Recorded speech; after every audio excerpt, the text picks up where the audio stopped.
Each year, we will give this award to one parliamentarian.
Mon Parlement. My planet. My Parliament. My planet. Notre devenir.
Recording in progress.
Good afternoon, ladies and gentlemen. We're ready to start our afternoon session.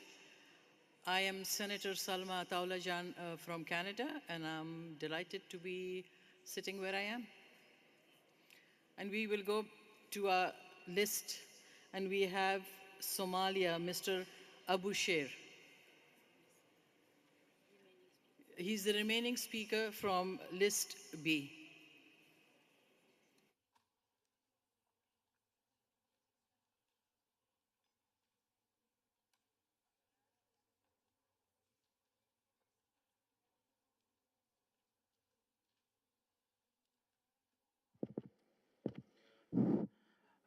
Bismillahir Rahmanir Rahim. Madam Chair, the Secretary General of IPU, honorable speakers, honorable members of parliament from all the world, distinguished guests, ladies and gentlemen. In our vision for the future, the Federal Parliament of Somalia remains steadfast in its commitment to promoting global peace and justice. As the Deputy Speaker, I believe that our mission is clear: to diligently oversee and work tirelessly towards a Somalia free from the scourge of terrorism and a beacon of peace in the region. In the pursuit of conflict resolution, the Parliament of Somalia has actively engaged with the government to discuss and continues to mediate conflicts in the region. We firmly believe that these efforts are essential in fostering peaceful resolutions in conflict zones, contributing significantly to the cause of peace and justice. However, our unwavering dedication to ending terrorism and extremism is evident in our efforts to counter groups like Al-Shabaab. Over the past year, with the invaluable support of the international community, one of our federal member states of Somalia, which is called Galmudug State, one is held by Al-Shabaab, has been liberated. We are resolute in our mission to see a Somalia free from the clutches of terrorism by the end of this year. On the other hand, in the realm of rule of law, we recognize the significance of strengthening our legal and justice systems. The Federal Parliament of Somalia is committed to enacting robust legal frameworks that can serve as a model for promoting justice and the rule of law, not only within our nation, but regionally as well. To address the root causes of conflict and injustice, we remain dedicated to fostering economic development and addressing social issues. Our Parliament understands that sustainable peace cannot be achieved without addressing these underlying factors. As we move forward, the Federal Parliament of Somalia will continue to introduce and pass legislation that ensures peace and prosperity. We acknowledge the importance of our role in contributing to international peacekeeping missions, striving to make Somalia a model of stability and a force for global peace and justice. Finally, Somalia has undergone significant changes.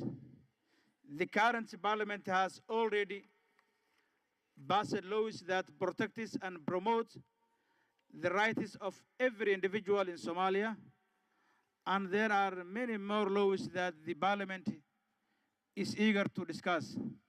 Thank you for your attention.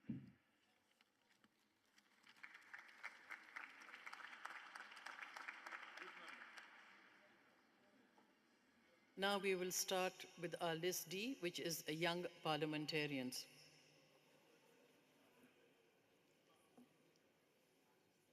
And we have Madame V. Braz from Portugal. Muito obrigada, Senhora Presidente. Thank you, Madam Chair, ladies and gentlemen. Before a global context of civil wars, armed conflicts, violation of human rights, a restriction of fundamental freedoms that we experience throughout the world, how can we have peaceful, fair, inclusive societies before so much poverty, discrimination, violence? How can we guarantee that our institutions are strong and respected? if those that suffer the most due to their accrued vulnerability are the children and the youth, with a doomed future for misery, no opportunities, a lot of dissent, how can we expect them to be the new hope to achieve peace, sustainable development, and stronger institutions? In an environment where social inequalities prevail from birth, there is no room for peace or justice. Now, this is where the MPs, the parliamentarians, have a role to play. We can make the difference because these children, these youth will be the adults of tomorrow. It is our duty to promote, enhance public policies that are a true project of life, starting with protection during childhood, breaking a cycle of poverty, because that means to dignify human life, and then to invest in their education. It is a fundamental pillar. School is indeed the most decisive public institution for the youth, not just for their individual and personal development, but also for a social and economic development, because the youth are agents of change. They should be given this opportunity. They are involved in their community. They learn to be active citizens with empathy, with solidarity, mutual understanding, so much more important to fight violence. And that's where they realize they can make the difference. They have a voice that can contribute for us to have a more cohesive global society that upholds democratic values. This is where our action starts, capacitating the youth so that they are the true change and the builders of a peaceful and fair society. Thank you very much.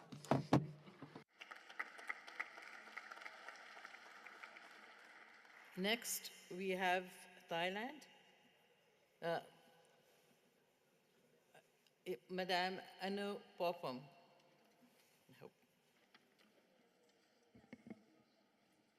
Madam Chair, my dear colleagues, Sawadee Ka.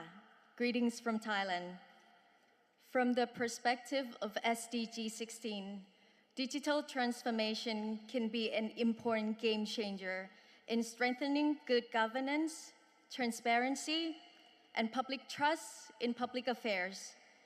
New technologies has become the greatest allies of the tech-savvy young parliamentarians who are the change agent that will take the lead on integrity transformations to promote the culture of openness and accelerate efforts on sustainable development.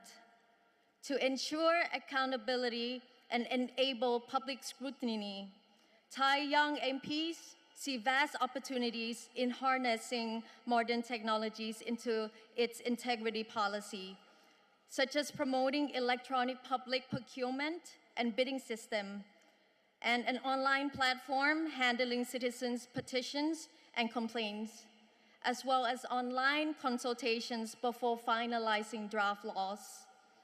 It has become a more open, more candid, and inclusive in the execution of parliamentary functions, and promote access to information through mobile open database application called TH Parliament, which features proactive disclosure of information such as record of votings and proceedings, and allows the public to monitor and track the progress of draft bills.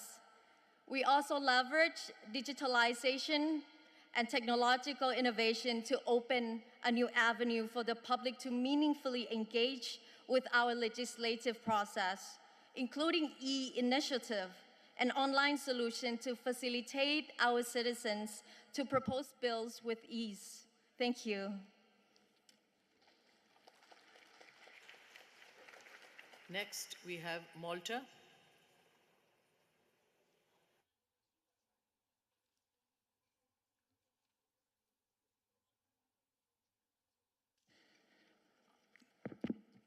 Dear colleagues, we need to demystify power. Leaders are there to serve the people. These are the words aptly put by the Secretary General of IPU at the opening ceremony. If Mr. Chungong would allow me to add to his quote, leaders are there to serve all the people, not the majority, not the ones that look like us or agree with us, but all the people. And for people to have trust in our institutions, they need to feel that they belong. Last month, the Maltese Parliament brought together LGBTIQ+ parliamentarians from around the world to discuss a more equal and just representation. My colleague from Ireland, Jerry Buttimer, was present, and I would like to join the call he made this week for IPU to work harder to promote and defend the rights of LGBTIQ+ parliamentarians. Today is Intersex Awareness Day. I would like to salute my new friends, Dima Katso and Sharon Rose, two intersex youths brought up in South Africa, and I would like to praise them for sharing their experiences in their new film, Who I Am Not, which I think you should watch. Dear colleagues, our efforts here should be focused only on one goal. That's the pursuit of peace. That's why we need less weapons and weapon financing. We need less tactical voting and a greater will to find common ground. A greater will so that one day the people of Palestine and Israel will live next to each other without fear of violence and intimidation. But today, I would like to share with you my dream. I dream that I will witness a time when we do not see proposals for emergency items on violent conflicts here at IPU. Not because we close our eyes on any conflict happening around the world, because let's be honest, we do tend to ignore tens of violent conflicts and speak only about a few and speak only when it suits us. I dream that we would live in a world where the world based on respect for one another, where faith is used to spread love, not prejudice or hatred, where we embrace diversity and not be afraid of it. You might think that I'm too naive to talk this way, but yes, I have the audacity to dream about world peace. And I ask you to share this audacity with me before taking your decisions. Otherwise, the nice speeches that we heard this week condemning violence will be all worthless if we go out of the room and return to our tactical decisions. How can people have trust in us when we couldn't even agree whether to discuss the pink elephant in the room this week? Dear colleagues, if we continue to focus on who will win, we will keep getting the same result. A result where the innocent loses, where the world loses, where humanity loses. Thank you.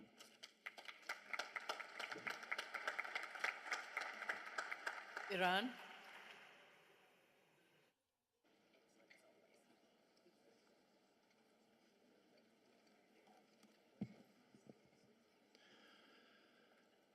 Bismillah ar-Rahman ar-Rahim. In the name of Allah, the most beneficent, the most merciful. Respected colleagues, ladies and gentlemen, what young people hear from us today is that we want more of them in leadership positions, but what they see is a very different picture. These days, millions of young people are taking to the streets and social media, organizing widespread boycotts, advocating through their unions, and educating their colleagues, all to create a future where illegal occupation and genocide have no place. And how do various world leaders respond? By violently cracking down on protests, shutting down pages and unions, and even putting young people in prison for the crime of standing against the genocide and occupation of Palestine. And sadly, Those with the highest claim to the democracy and freedom of speech have been at the forefront of such oppressive actions. Yet, what these young people have displayed so far was nothing but leadership skills. In a world saturated with Zionist propaganda and infiltration, where mainstream media, educational institutions, and major corporations have no places for freedom of speech and expression, when it comes to illegal Israeli occupation, these millions of young men and women are risking their social media pages, higher education, careers, freedom, and sometimes their lives to stand up for what they believe is right. As we saw 2 days ago, even here, in what is considered a democratic international organization, majority voice cannot prevail if it's not complicit in Israeli war crimes. Ladies and gentlemen, before we plant the seeds of youth leadership, we have to prepare the ground. We cannot tell young people that the sky is the limit, but uproot them once they reach beyond our political interests, like the Zionist uproot Palestinian olive trees. Thank you.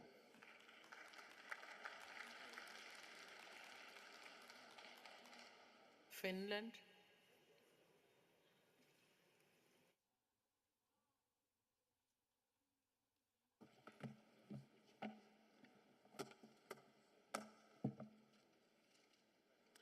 Thank you, Honorable Chairperson, dear colleagues, ladies, gentlemen, and others. Speaking about peace, democracy, and strong institutions is today maybe more important than ever. It is crucial for our democracy, it is crucial for the future of humanity. There is no democracy without participation, and there is no participation if everyone is not able to participate. This means that us as decision makers, we have a huge responsibility to be critical towards who we are actually representing and whose voice we are actually hearing in the decision-making process. Finland was celebrated during our last government as a champion of equality. Our coalition government was led by five women from different parties. And our prime minister was a young woman, the youngest prime minister in the world. But still, as our minister said, is that true equality that you have five women leading the country when all of these five women are actually highly educated and white and from quite similar background? No, it is not. It is not enough, and we need to do better. In Finland, we are no champions. If we want true equality, we need to make sure that people from various backgrounds can participate in politics. We need to ask ourselves, can people with disabilities, people from migrant background, and people struggling with poverty and mental health actually participate? Are the doors of our political parties open to people from sexual minorities and all genders? Many would say no.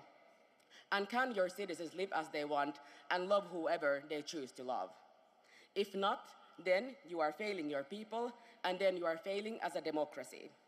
And as my last remark, I would like to pledge Iran to release the human rights and women's rights champion, the Nobel Prize winner, Nagres Mohammedis. Her only crime has been defending women's rights. Her only crime has been fighting against the oppression of women by a theocratic and violent regime. She is a true inspiration, a true hero to all women in the world, and we stand in the support of all the women in Iran. Women, life, freedom. Thank you. Thank you, Finland. Japan, you have the floor.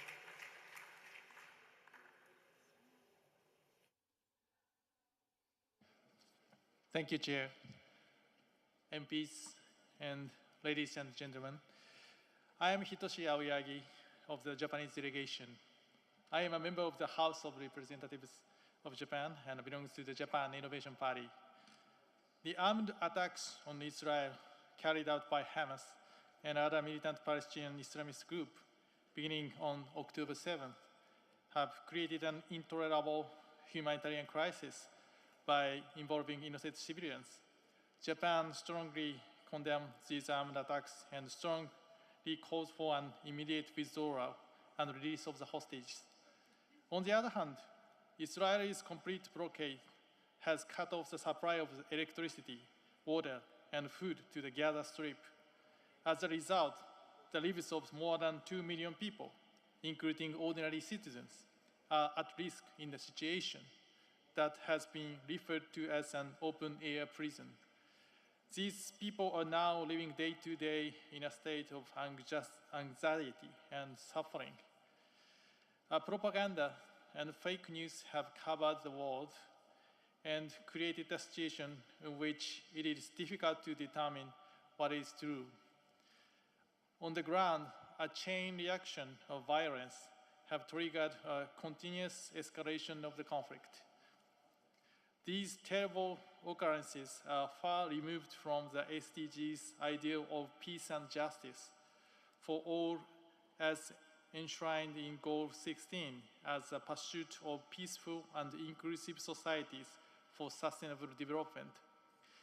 All parties involved are called on to exercise maximum restraint, enter into dispassionate dialogue, and to take action toward achieving a peaceful resolution that assigns the highest priority to the life and safety of the people. Based on the shared value of peace and respect for human rights, the international community should recognize the destabilizing international situation as a common risk and work together toward including and implementing a lasting peace agreement. Thank you. Thank you very much, Japan. Burkina Faso, you have the floor.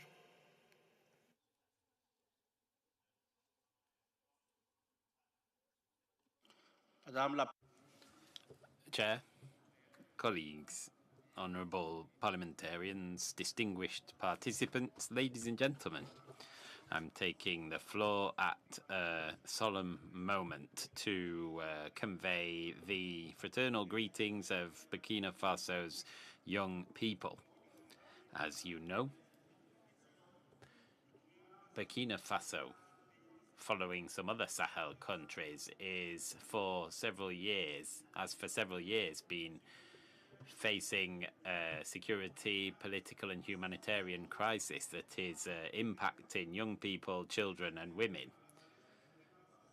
It's very serious that the young people in Burkina Faso and the Sahel more broadly are facing an asymmetric war that's been imposed upon them by terrorist armed groups. Unfortunately, this war is causing thousands of deaths and permanently plunges us into an ocean of pain. Young people, children, women and fathers are displaced in their own countries. Their dignity is undermined and they are facing unprecedented instability. Before, my country was a land of peaceful coexistence, but since 2016 it's been facing a terrorist war, the consequences of which are shaking the very foundations of our nation state. In this context, how can we implement effective public policies to foster young people? Burkina Faso is doing the best it can. It is delving deep to rise to this challenge. It is fighting and will continue to fight to extract itself from the deathly cycles of this war. Burkina Faso will never give up. By coming here in Angola, I wanted to mention the words of one of our politicians. Young people is key to progress. We need to choose between well-being for some and well-being for all. We prefer to move forward as an entire people. That's a paraphrase.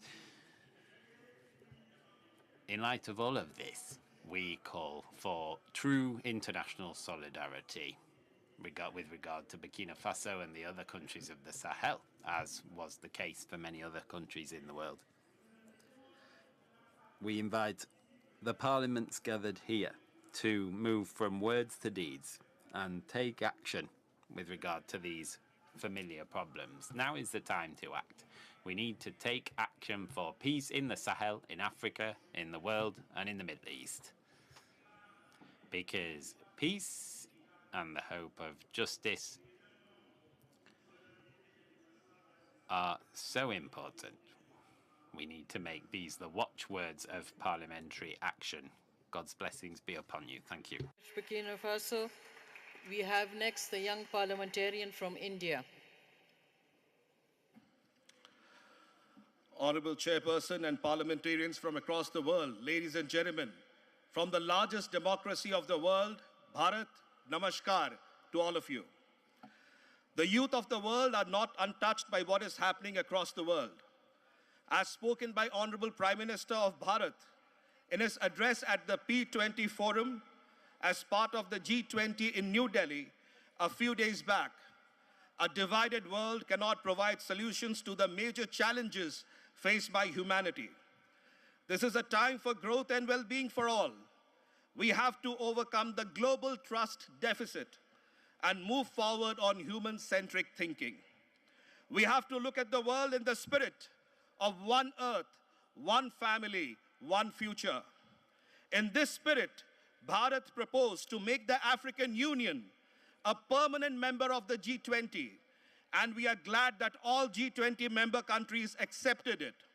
We were very happy to see the participation of the Pan-Africa Parliament in the P20 Forum in New Delhi a few days back. As you know, Bharat has been adversely affected by terrorism for decades. Terrorists have killed thousands of innocent people in Bharat. About 20 years ago, terrorists had also targeted our parliament. You'll be shocked to know that the parliament was in session at that time. The terrorists had planned to take the members of parliament hostage and kill them. Bharat has reached here today after dealing with many such terrorist attacks. It is very sad that there is no consensus on the definition of terrorism. Even today, the International Convention on Combating Terrorism is waiting for consensus in the United Nations. The enemies of humanity are taking advantage of this attitude of the world. Parliaments and young representatives across the world will have to think and how we can work together in this fight against terrorism. Bharat believes that governments are formed by majority, but the country is run by consensus. Our parliaments and the IPU can also strengthen this sentiment. Our efforts to make this world a better place through debate and deliberations will definitely be successful. In closing, let us all be inspired by the philosophy of ahimsa, non-violence, given to the world by Mahatma Gandhi, and the two mantras of Vasudhaiva Kutumbakam, the whole world is one family, and Sarva Dharma Sambhava, respect for all religions. Let us all unite to build peace, justice, and stronger institutions successfully for making the world a more peaceful, just, and non-violent world for our generation and the generations to come. Thank you. Jai Hind, Jai Bharat. Thank you, India, for that impassioned speech. Next, we have the Republic of Korea. Korea, you have the floor. Ladies and gentlemen, I'm Hyun Shin, member of the National Assembly of Republic of Korea. I joined the National Assembly as a medical doctor and a young member to address issues regarding the COVID-19 when the pandemic broke out. I feel the gravity of my responsibility as I was elected to bring a new right to our politics and perform operations on areas that do not work well. The object of politics is to adjust diverse interests and pursue social integration. But it is evident that the world continues to see violence and war. And we have to reflect on ourselves to make sure that we are doing the right job. Unfortunately, politics these days can be described as a confrontation between fandoms from the far right and far left. In Korea, resentment and hatred still linger in our society, which are born out of the ideological confrontation between North and South. and rapid development of democracy. This can still be found in the National Assembly, which observe language and hindrance of parliamentary proceedings. In the reality of the media era, politicians focusing on social cohesion and arbitration tends to get less attention as opposed to those giving hardline, dehumanizing remarks.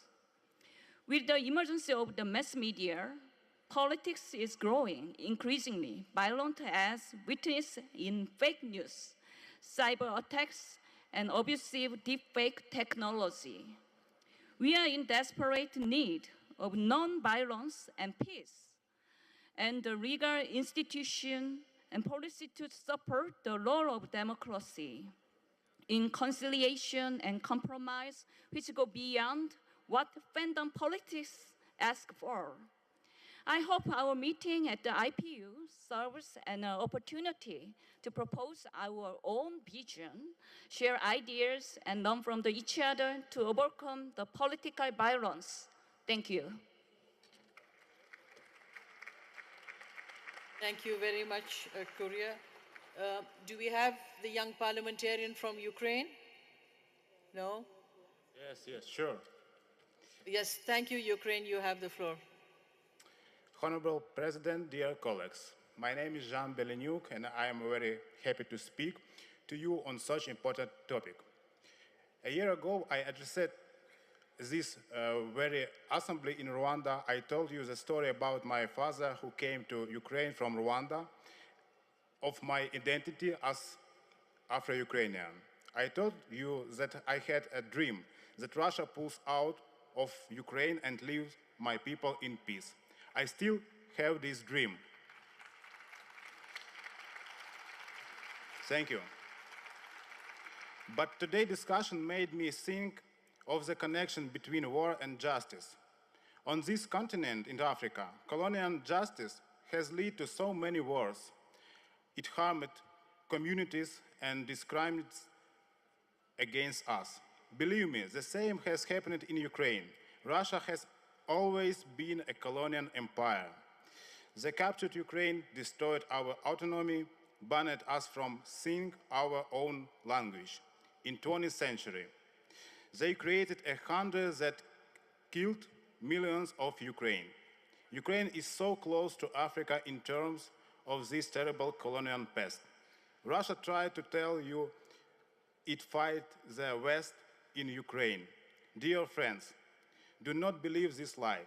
Their aggression against our country is not about the West and East, not about the North and South.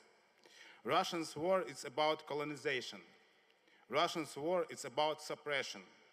Russian war is about against human rights. Russian war is against all of us. Please stand with Ukraine and let us build a just world without imperialism and oppression. Thank you. Glory to Ukraine. Ukraine, thank you for your passion.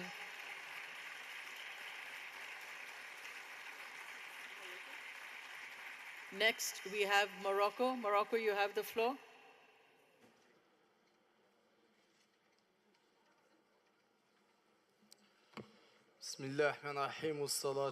In the name of God, most gracious, most merciful, may the peace, prayers, and blessings of Allah be upon His Prophet Muhammad. Thank you, Madam Chair. At the outset, allow me to commend the excellent participation by young parliamentarians to this assembly.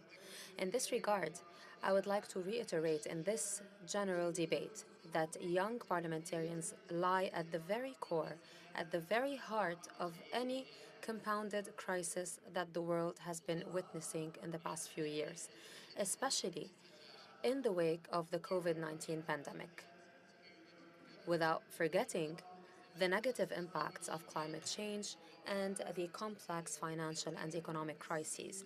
All of these threaten international peace and security. Madam President, achieving Goal 16 of the SDGs is contingent upon the building of democratic, just, and inclusive societies that include everyone, that represent all vulnerable groups, especially the young, women, the elderly, and persons with disabilities. Without peace and justice, no SDG can be achieved, and without involving young people and integrating them in the full sense of the term by enabling them economically and financially and allowing them to partake in decision-making processes whenever decisions are made about them, without them, especially when it comes to social issues and political life, the world will not be able to pull the youth out of unemployment, radicalized violence, and drug dealing. This is a new opportunity for us to underscore once again, after what we said in the 144th Assembly in Indonesia, that the IPU is required to further empower young parliamentarians by providing them with the chance to take part in decision-making processes and positions, and not only as consultants or as participants. In conclusion, I would like to tell you and reassure you that we have a lot of vibrant and dynamic young parliamentarians in Morocco that are eager to harness the benefits that their countries have made and have drawn from their experiences in order for those to serve as a basis for SDG 16 according to the vision of His Majesty the King. Thank you very much. Thank you very much, Morocco.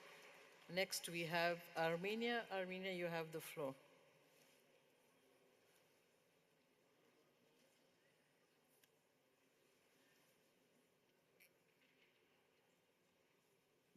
Honorable Chair, distinguished delegates, ladies and gentlemen, it is an honor for me today to address this highly representative audience that directly represents the people of nearly all nations across the globe. The theme of the debate, called Parliamentary Action for Peace, Justice and Strong Institutions, is far more comprehensive, inclusive and broad than any speech can cover, but I would try to stress several important points for all of us. In these turbulent and changing times, especially when democracy and rule of law in countries like my home country, Armenia, is being permanently challenged by external and internal factors, the role of democratically and transparently elected parliaments are becoming even more crucial. Parliaments are and should be those institutions that should act as balancing shock absorbers when any major crisis emerges in any country, whether it be an external aggression or internal turmoil, to keep country and state institutions strong and working, and not let them fail. And if the parliament is elected democratically and has high legitimacy, it can play this role effectively, increasing the level of resilience of the country. If not, it may even worsen the situation.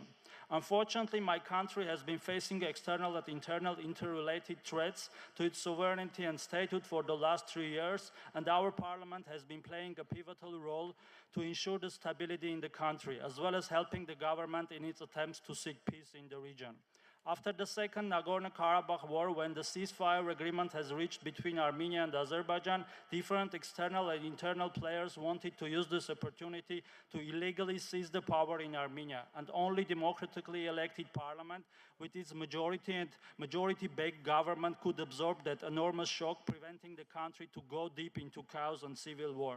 And the situation finally resolved by holding new snap elections after the resignation of government that were again recognized by international community as fair and transparent. Our parliament, and especially its majority, supports also peace talks with our neighbor Azerbaijan that government of Armenia is performing, adding its meaningful effort to the provision of stability, not only in the country but also around it. Without this backing, government could do a little in this regard. Democratically elected parliamentarians' involvement in peace negotiations will eventually make the possible deal long-lasting, and the opposite.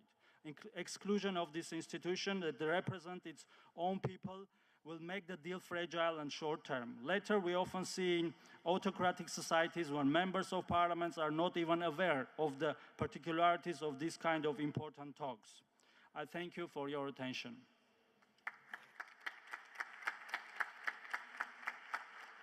Thank you very much. Next, we have Italy. Italy, you have the floor.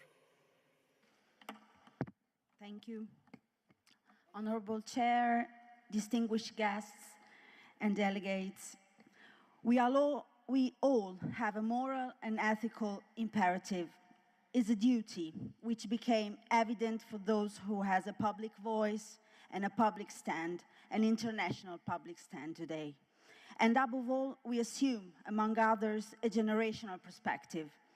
And the moral and ethical imperative today is to stand on the side of peace, justice, and democracy. Not really a comfort zone in these days. Stand on the side of people who do not have a voice and gave us a vote to represent them and feed the social contract that ties people to their communities and institutions, building together accountability, protection of fundamental freedoms, fight against corruption, lack of transparency, access to information, freedom of press, protection and security against violence and oppressions, and in all its forms, political violence, violence against children, gender-based violence, violence against minorities and marginalized social groups. It's our duty to stand strong and still on the side of human rights, social justice, and ask ourselves the most simple question in the hardest historical times we are facing as a global human community. What is our role as IPU, as parliamentarians, as representatives of our community? In these historical turning points in human history, marked by multiple crises and epoch-making transitions and unbridgeable inequities, where do we stand? Which common global path are we walking in? In May 2023, the UN report underlined that ongoing and new conflicts around the world are derailing the global path to peace and achievement of Goal 16. Well, as a young MP, I have to give my contribution to build a common ground for the future, to face as a global community the contemporary challenges which requires coordinate policies beyond national borders, climate change, human mobility, poverty, to make inclusive and peaceful societies a real and credible future perspective again. The right to the future to young generation around the world, the right to dream of the future. That common ground here today is the rule of law. In these particular days, while violence and war took the world place, leaving no room for peace and dialogue, we have to stand and defend the international humanitarian law. This is one of the biggest heritage we had from the 2 world wars, and maybe the reason why we're all here. Those boundaries must today, in the name of human rights, prevail and define clearly the difference between war and terrorism, war and revenge, soldiers and civilians. We have to fight and prevent a polarized world and build and create space for peace and dialogue. This is the future we want to build. My parents faced migration from Morocco to Italy in the 80s. I'm part of many diasporas around the world, and I think that this kind of transnational communities, diasporas around the world, have a major role into sustainable development and peace building. We, as a young generation, want to build bridges instead of bombing them. We want to assume a global vision of the world, respectful of diversities and environment. We are aware of proactive and be a proactive international global dynamics and close to our local community. And as IPU claims, we want to stay on the side of democracy for everyone. Thank you. Thank you very much, Italy. And now we come to what is one of my favorite countries, Canada. You have the floor. Thank you, Madam Chair. It's good to see you in that seat. Honorable members and distinguished colleagues, I appreciate the opportunity to address this assembly and contribute to our discussions on such an important topic of peace, justice, and strong institutions. I'm encouraged by the Assembly's focus on Sustainable Development Goal 16. Indeed, each society must have strong and efficient institutions that uphold the rights of citizens. Improving the material conditions of our people around the world must include fostering peaceful and sustainable communities. This requires us to build effective, accountable, and inclusive institutions at all levels. Yet, in practice, efforts to promote good governance have been stalled globally. Good governance has been challenged by eroding trust in public institutions. It has been challenged by the regression of the respect for human rights and the weakening of efforts to improve social inclusion. And it has been challenged by stagnation on a number of SDG targets related to justice, including on timely and affordable access to justice. As parliamentarians, there are a number of steps we can take to overcome these challenges. Legislators from around the globe can play a role in restoring trust and strengthening capacity of institutions to secure justice for all. We must take action with the goal of enhancing government transparency and accountability. We must also improve on the public's trust in government by addressing the structural and economic inequalities in our society. And in particular, young parliamentarians are well placed to focus on Goal 16 targets aimed at improving inclusivity by ensuring responsible, participatory, and representative decision-making. We must not forget that despite of making up the majority of the world's population, young people under 30 are represented by fewer than 3% of parliamentarians. So increasing the number of parliamentarians that represent this demographic is one way that we can accelerate representative decision-making to make progress on Goal 16. The UN Secretary General's most recent progress report on SDGs was a sobering reminder that the only way forward is a path that involves bold action and embraces transformation towards climate and economic justice. No country can tackle these challenges alone, which is why we are here at the IPU. And I look forward to our discussions and sharing our perspectives on how we can collectively embrace this transformation together. Thank you.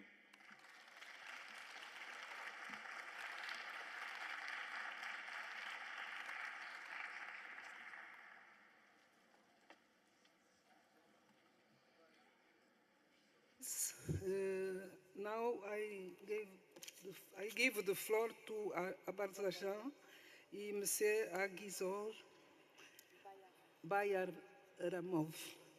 Please. Thank you. Honorable Chair, dear colleagues, today, sustainable peace and development are fundamental preconditions for the future of the planet and humanity. As you are well aware, this vision is enshrined in the Sustainable Development Agenda 2030, and parliamentarians have the opportunity and the powers provided by national legislations to assume important functions in advocating and supporting peace through the enactment, oversight, and representation. Members of parliaments have a unique ability to serve as a liaison between people and authorities, adopt and promote people-centered legislation and policies.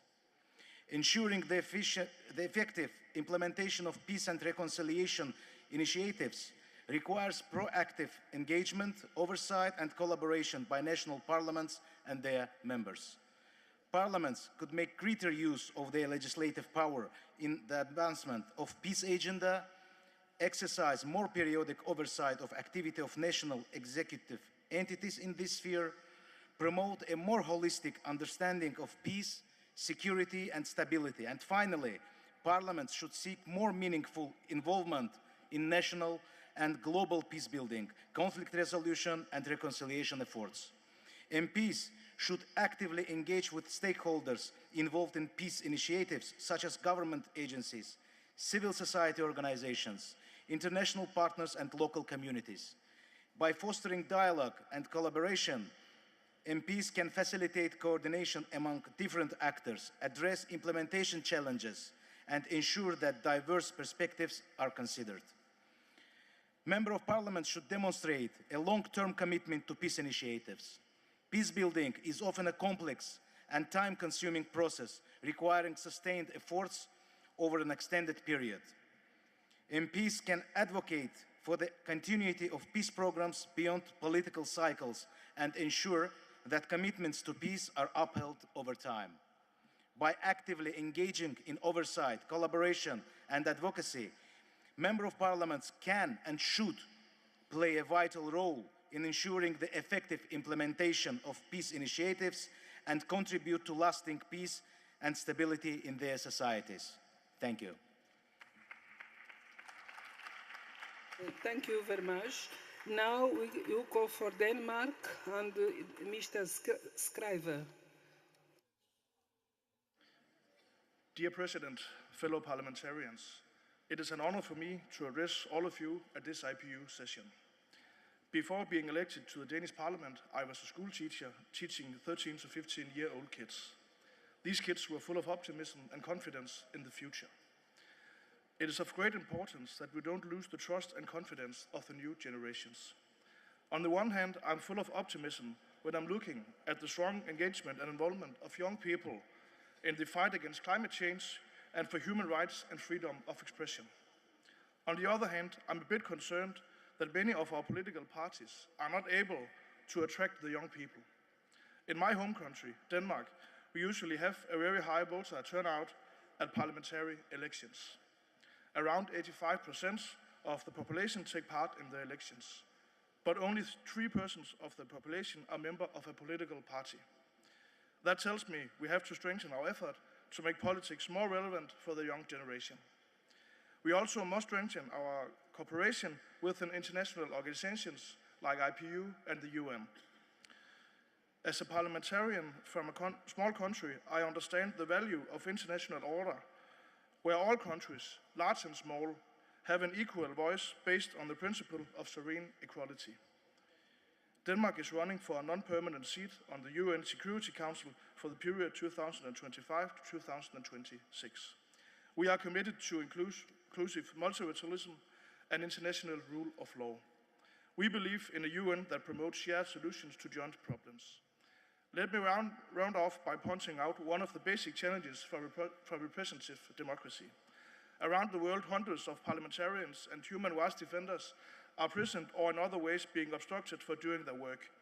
These include the Danish Bahraini citizen, Mr. Al-Kawadia. He has been prisoned now for more than 12 years in Bahrain based on arbitrary accusations according to a UN committee. He is now seriously ill. The Danish IPU delegation appealed for his immediate release. Dear colleagues, let's start listening to the young generation.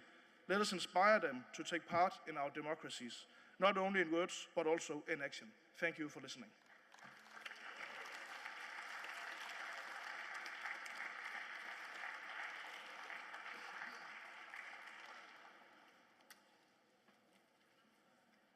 Ladies and gentlemen, we're just taking a very brief pause while we organize the podium for the Cremer-Passy Prize award.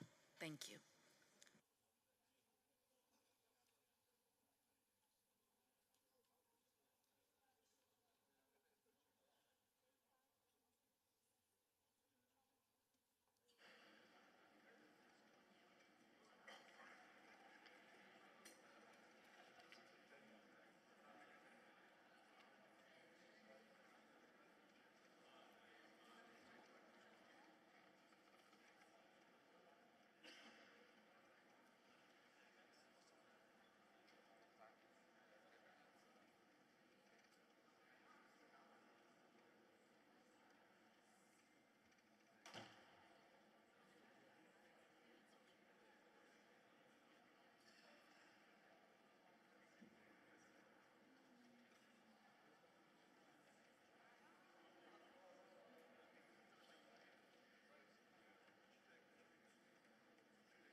Dear colleagues, we will open now a special moment. For the second time in our history, we have a session about the Cremer-Passy Prize, a prize that was created with the names of our founder fathers, William Randall Cremer and Frederick Passy, the parliamentarians from UK and France that in 1889, 134 years ago, decided to create IPU. We are here because of them. But today, more than ever, the vision of our founding fathers is badly needed. The tolerance, diplomacy to solve the conflicts, to avoid any kind of wars. And this prize, created by the IPU, is to one parliamentarian that make an outstanding contribution to the defense and promotion of the IPU objectives, and as well those who contribute to a more united, fair, secure, sustainable and equitable world. This year, the view of the IPU priority theme and the recent launch of its climate campaign, Parliament for the Planet, the prize will be awarded to a parliamentarian who has made an outstanding contribution to climate action. The nominations came from all the geopolitical groups. We were asked to submit one candidate from their region with a second nomination as an alternative by the deadline. The winner was selected following the evaluation and the deliberation of the prize selection board, made up of honorary IPU presidents or prominent MPs as selected by the geopolitical groups. The winner was selected according to our rules. So, dear colleagues, I am delighted to announce that the winner of the 23 Cremer-Passy Prize is the Honorable Samuelo Pinitala Teo, the Speaker of the Parliament of Tuvalu, who I call him to the podium, please.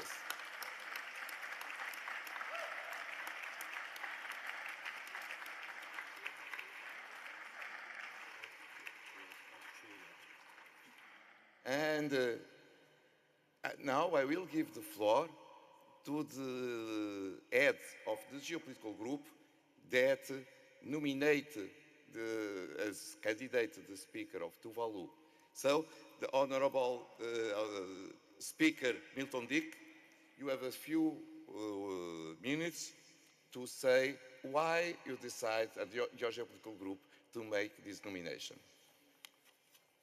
Thank you, Mr. President, Secretary General, speakers and delegates to the 140th Assembly of the IPU. It was with great pleasure that Australia put forward the nomination of the Honourable the Speaker of the Parliament of Tuvalu to the Asia Pacific Group for the Cremer-Passy Prize. Speaker Teo is a worthy recipient of this award, and I thank the APG and the IPU for recognising his long-standing commitment to and advocacy for action on climate change. Speaker Teo has been a strong advocate on climate change action over his long parliamentary career, which first began in 1998, 25 years ago. In 2001, Speaker Teo served as the Tuvalu Minister of Natural Resources. In 2015, he was appointed as the Special Envoy on Climate Change, and in 2018 became the Special Envoy for Disaster Risk Reduction, and in 2019 he was elected Speaker of the Parliament. Over his distinguished parliamentary career, Mr. Speaker has travelled the world to raise awareness of sea level rise and to advocate for action on climate. Tuvalu's 3 reef islands and 6 atolls sit less than 5 metres above sea level, making it the world's second lowest lying country and highly vulnerable to the impacts of climate change. As well as rising sea levels, the nation faces other climate threats, including cyclones, drought, heat waves, and coastal erosion. With the impact of climate change surfacing as an unprecedented threat to the nationhood of Tuvalu, Speaker Teo has been tireless in his efforts on behalf of the small Pacific nation and the entire Pacific region to secure international support for climate action. Speaker Teo, thank you for your efforts and congratulations.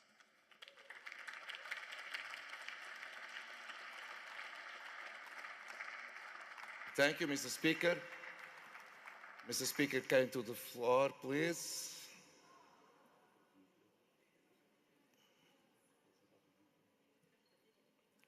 Now we will see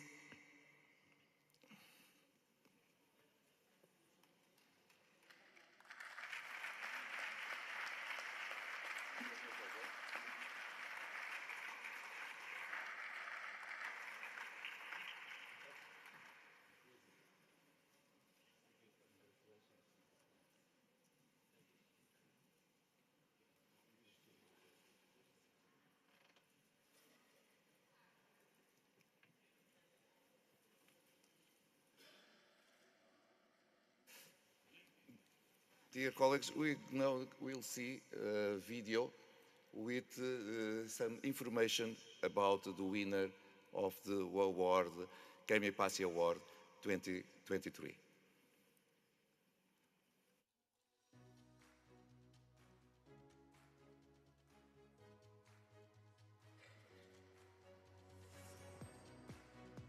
I am from Tuvalu, and I'm the Speaker of the Parliament of Tuvalu.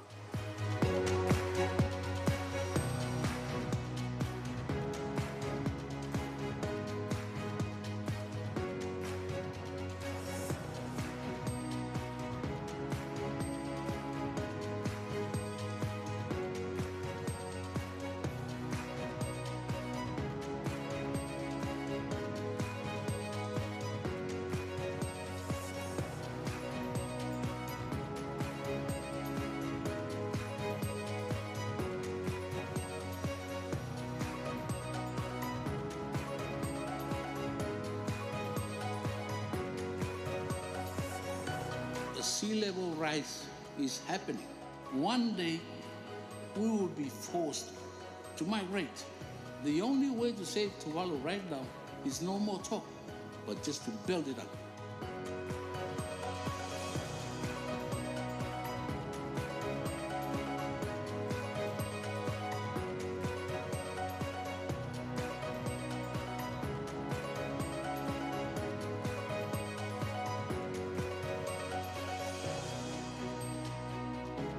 We need the funding to build Tuvalu up in order to save Tuvalu.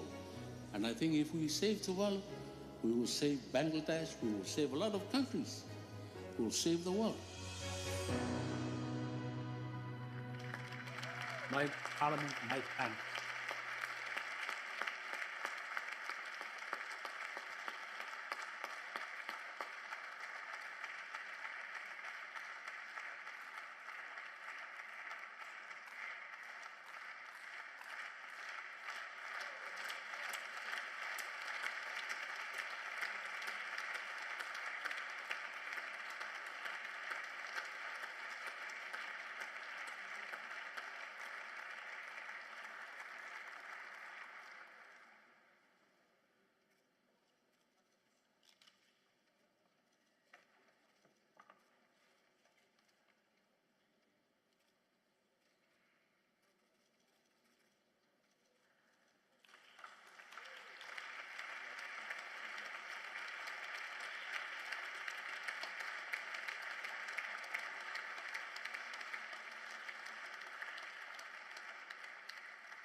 Thank you, everybody.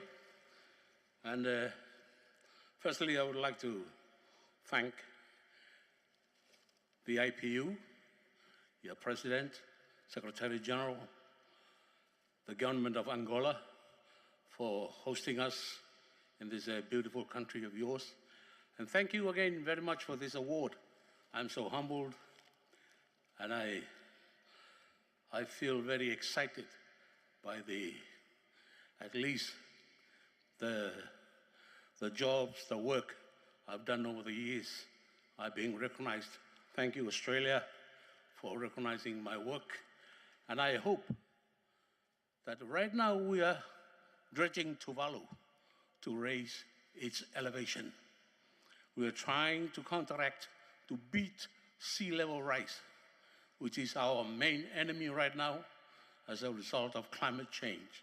And I'm sure we'll beat this guy called climate change and sea level rise. And if we save the world, I'm sure we can save the planet, the world, and all the countries that are going to be affected by sea level rise. Once again, I thank you again. Thank you all.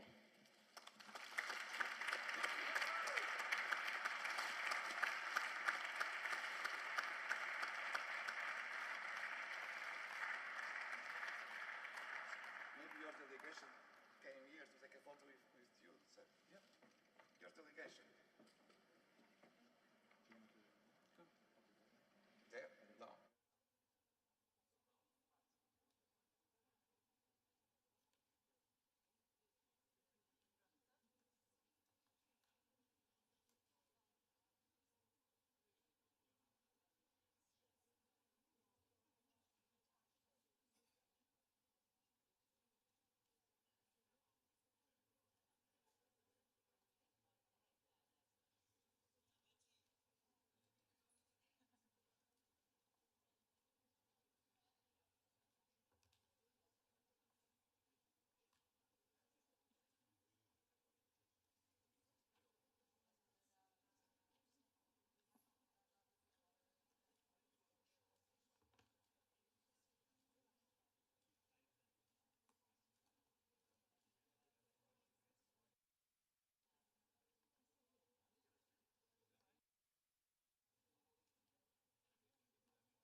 Thank you, dear colleagues, for your participation in this special moment when we honor a champion on climate change and a parliamentarian.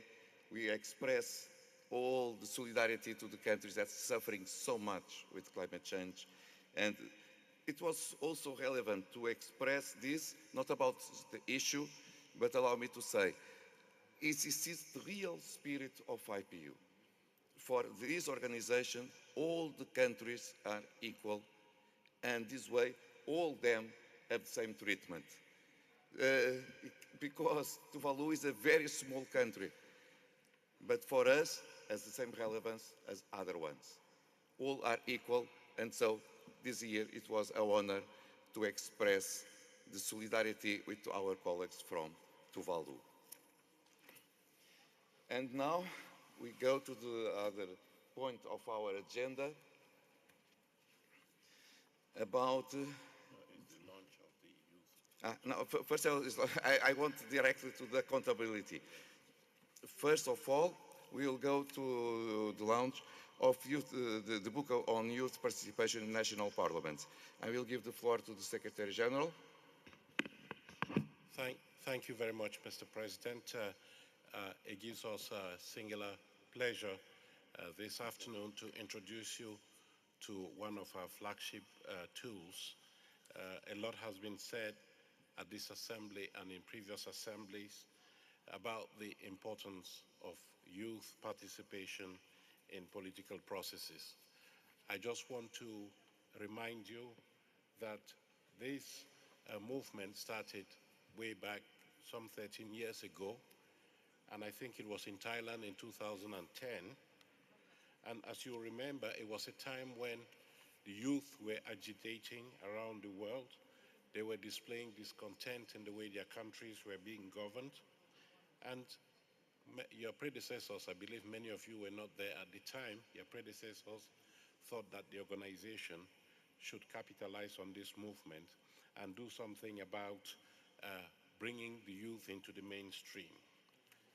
There was this vision, therefore, for the IPU to rally the youth around the world so that they could participate in political processes and restore trust in the institutions in place that represent them. And there, the voices were loud and clear. So, honorable members, in 2010, in Thailand, during the IPU Assembly, you adopted a very futuristic instrument, the resolution on youth participation in Parliament. Mr. President, if you allow me, I may express some personal satisfaction here, because at the time I was not Secretary General of the IPU, but I was the Secretary of the Standing Committee that was the prime mover behind this resolution that set the stage for what we now know as the Forum of Young Parliamentarians in the IPU.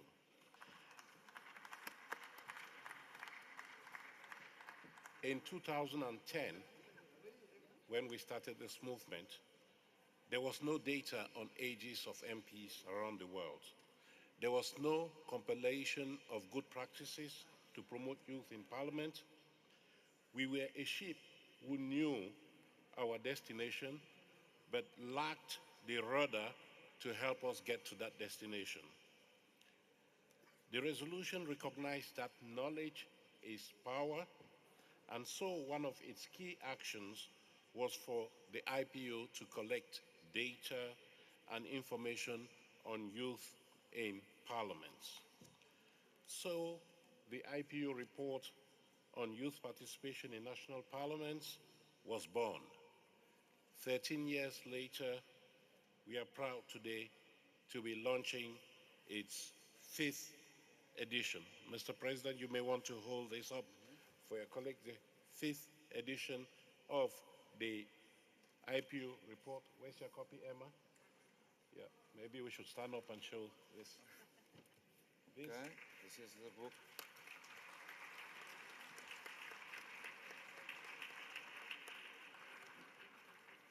Very good. Thank you, Mr. President. Thank you all.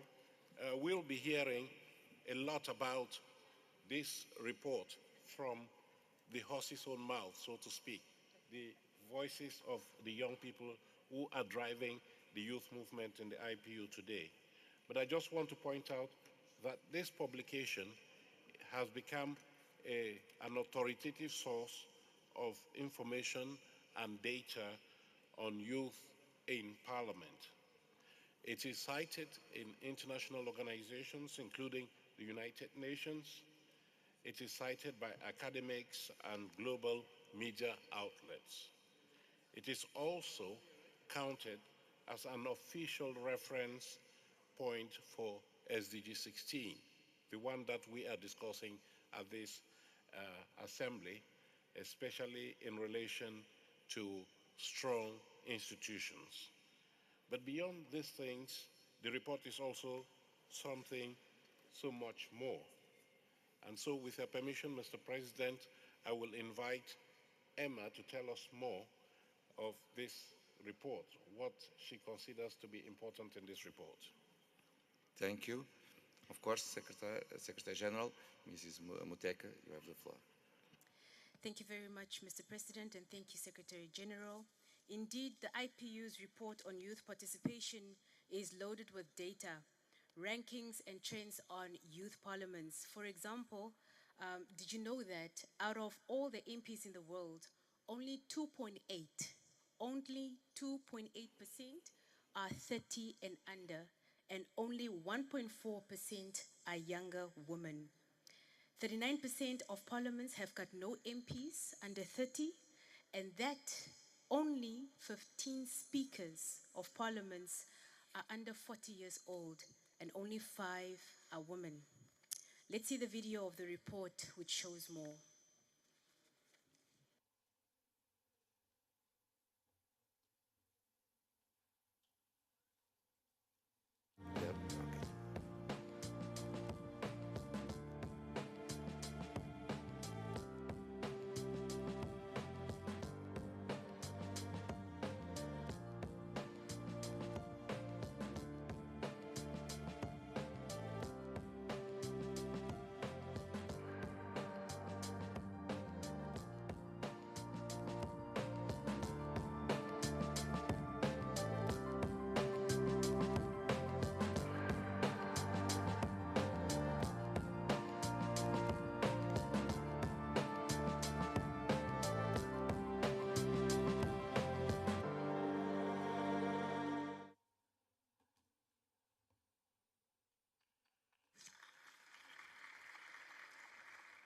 Please, you may go on.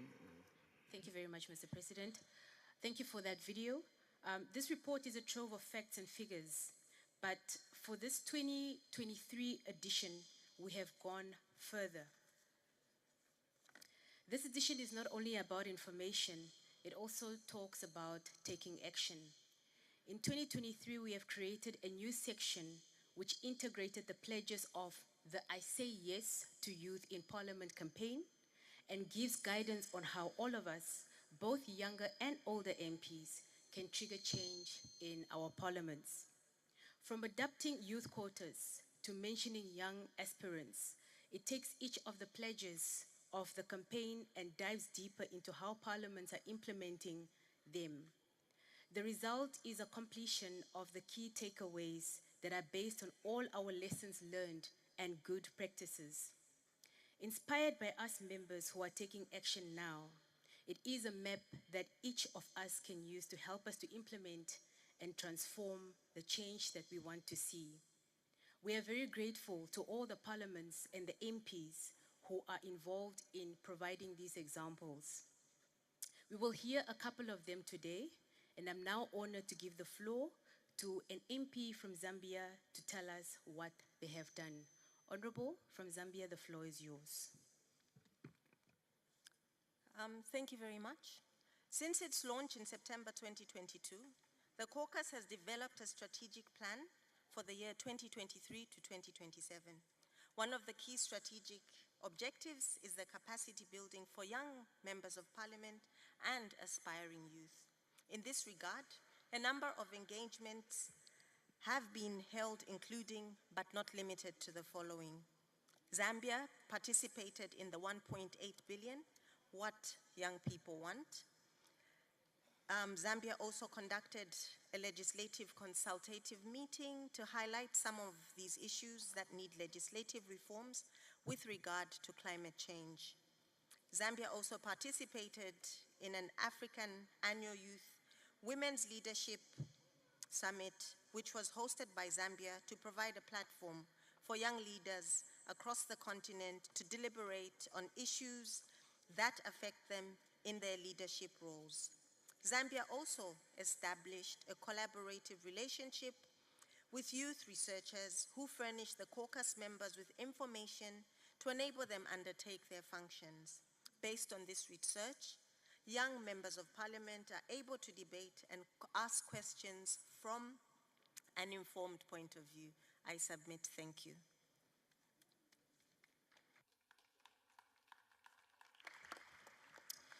Thank you very much for that, Zambia. Now we'll give the floor to a member of parliament from Canada. Canada, the floor is yours. Thank you very much, distinguished members of the executive, honorable members present, and to all of my young parliamentarians present here today.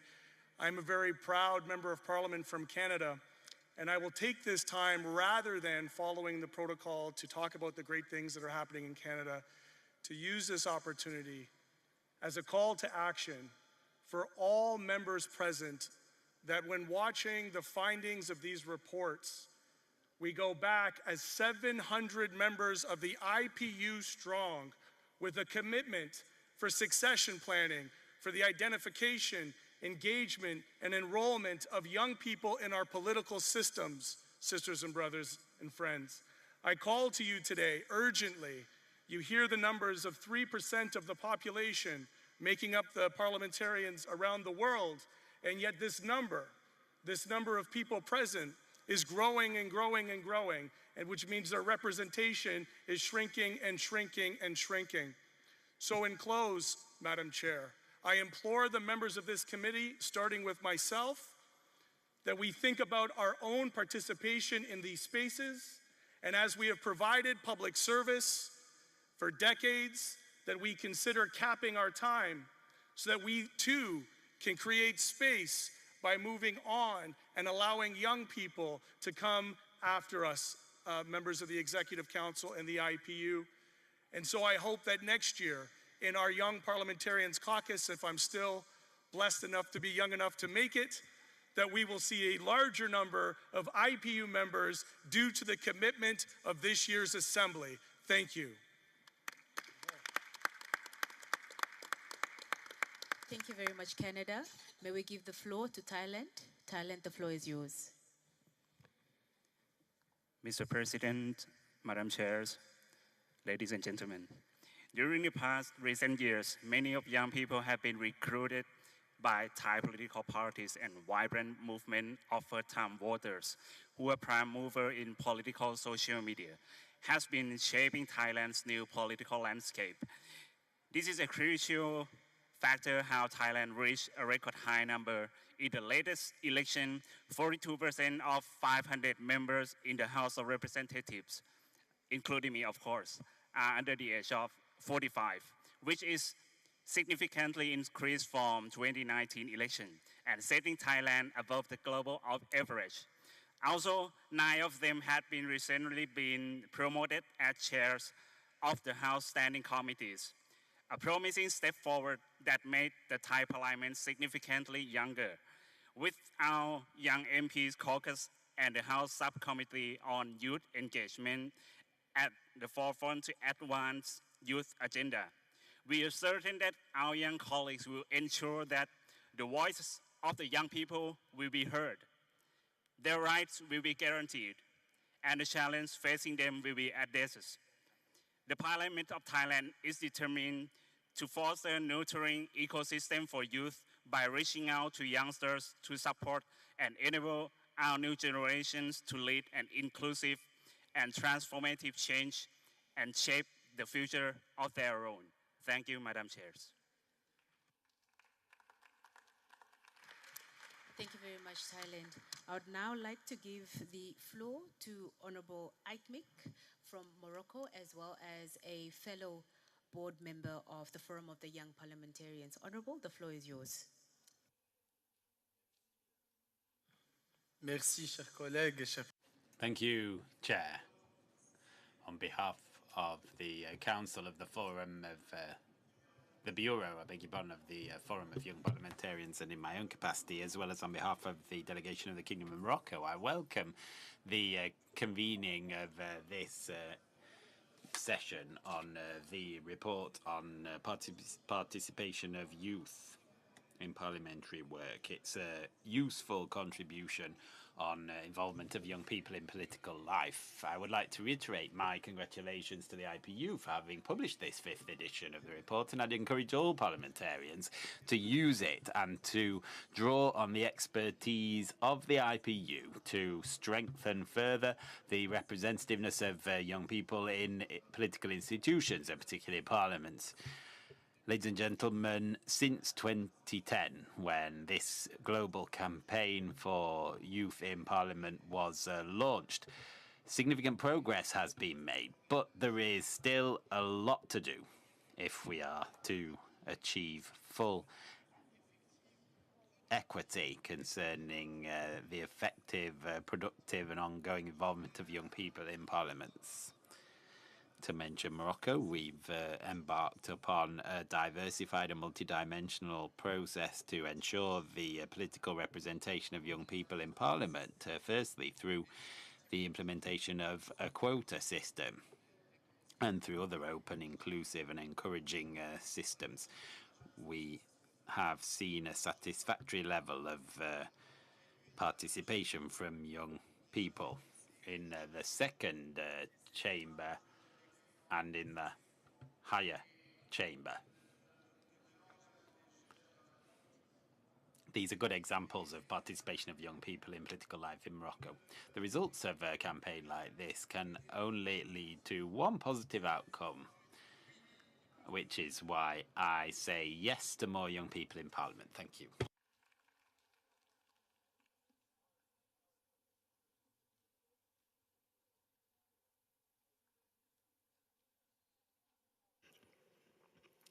Thank you for your presentation, for the report, but especially for the work you are doing to empower the participation of youth in politics. It is really important. As the figures you express in your video, we have a lot of countries with young parliamentation, that is a huge part of the society, but without representation in the parliament. And this way, the democracy will not be inclusive. And this is what we wish. So the wish is to go ahead, fighting day by day until we achieve what is relevant. Everyone needs to be represented and feel represented in our parliament. Continue your work, please.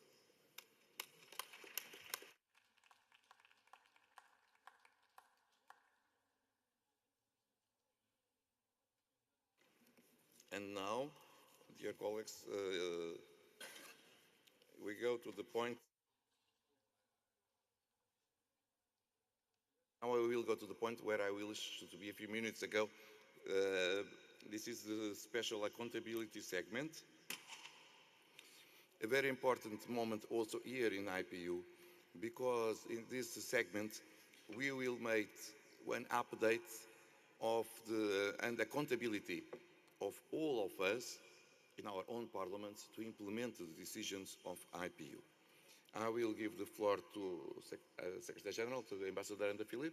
Okay, to the Ambassador Anda Philip to make the presentation of the situation and about the figures and the cases that we received with information. Thank you. Ambassador, please. Thank you very much, Mr. President, and good afternoon to everyone. You have before you, distributed in the room, also on the website and on the app, the annual report of the IPU Secretary General on action by members to implement IPU decisions, resolutions, and other outcomes.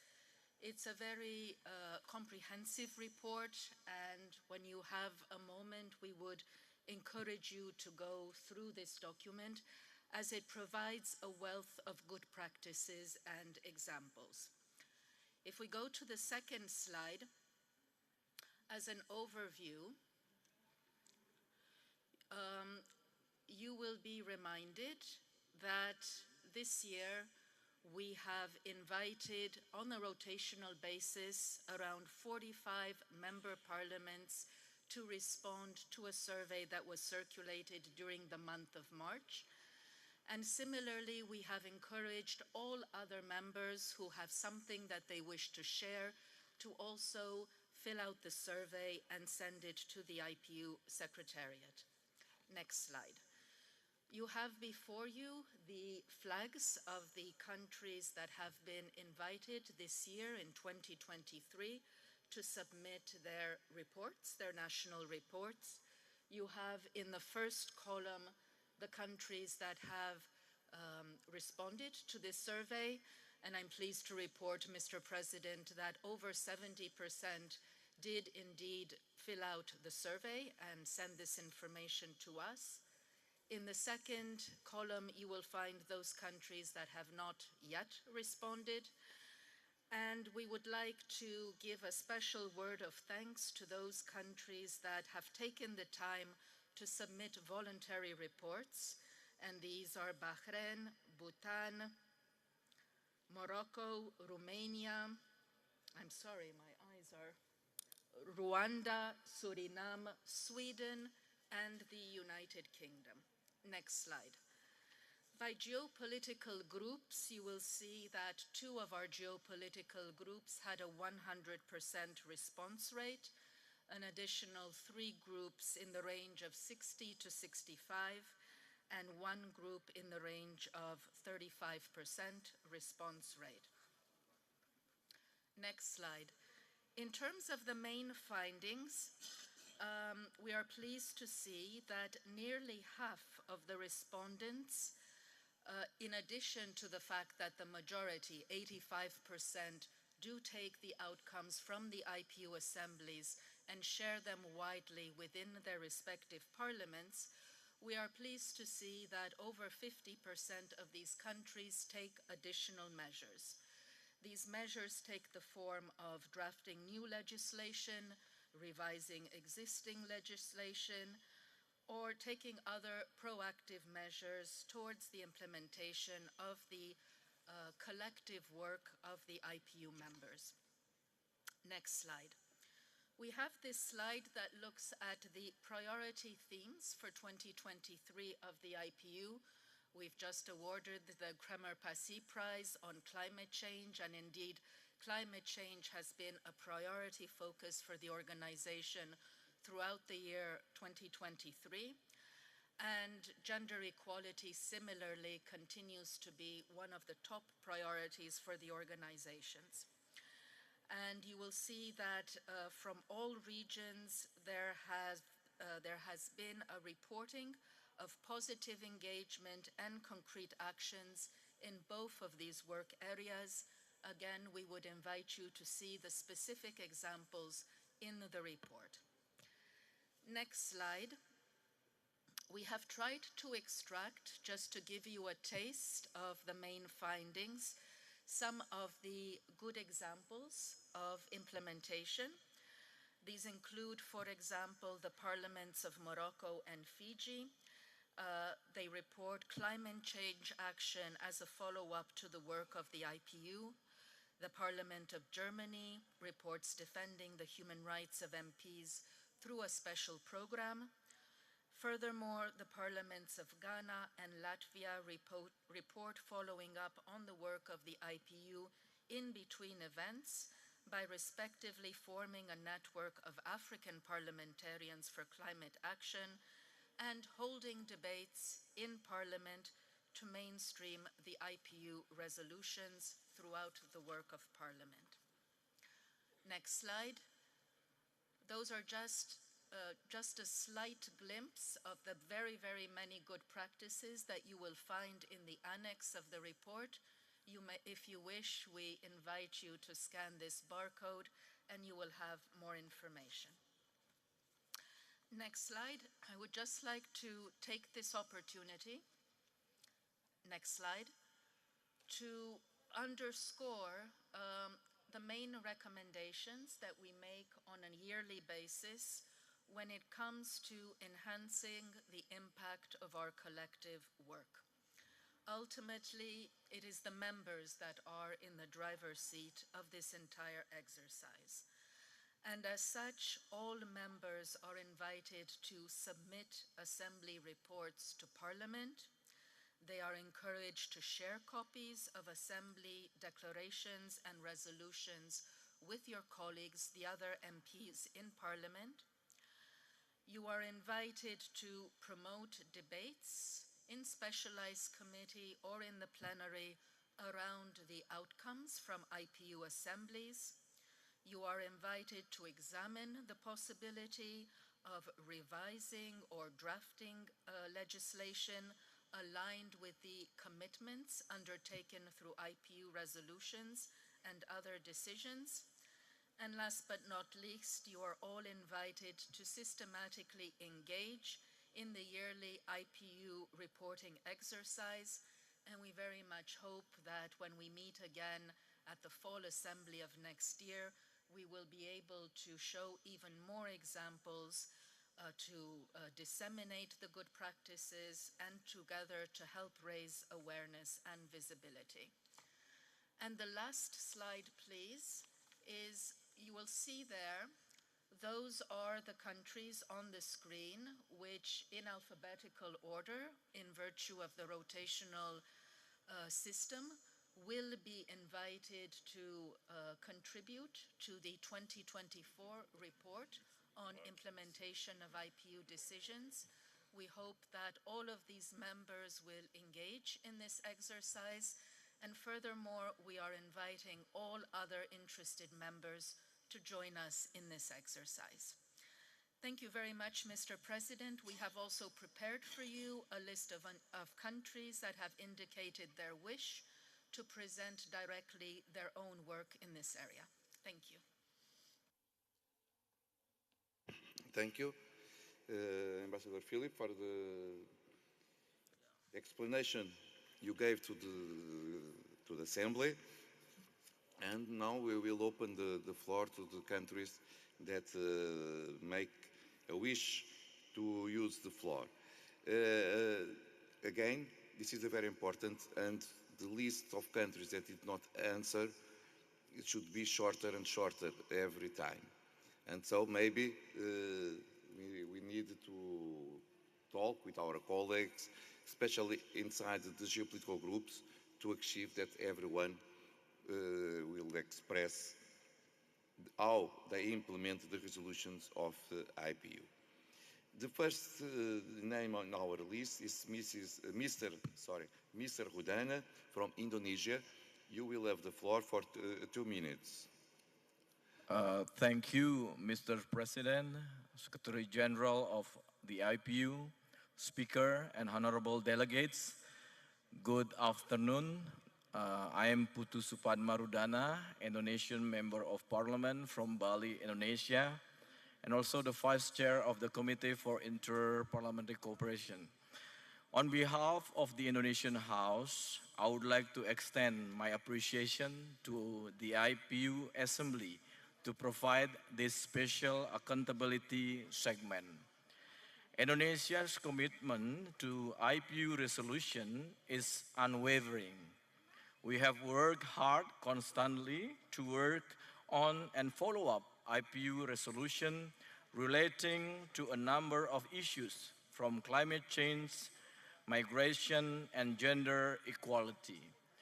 In regard to the Kigali Declaration on Gender Equality and Gender-Sensitive Parliament, as adopted in October 2022, the House of Representatives of the Republic of Indonesia is committed to work and pass the bill on women and child welfare, which, among others, can improve women's rights at the workplace, including the extension of maternity leave period. I'm also now a male ally in our parliament that promotes and pushes for mainstreaming gender equality in our work, as well as advocating for laws, policies that may benefit women. In line with the IPU resolution on parliamentary effort in achieving negative carbon emission balances of forests, the House of Representatives of Republic of Indonesia continues to support the green economy transition, including energy transition. We are now planning to formulate parliamentary tools to implement our white paper on green economy. We also continue to prioritize the discussion of the new and renewable energy bill, phase out fossil fuel subsidies, put carbon market scheme into effect, and strive to reach the forestry and other land use net sink 2030.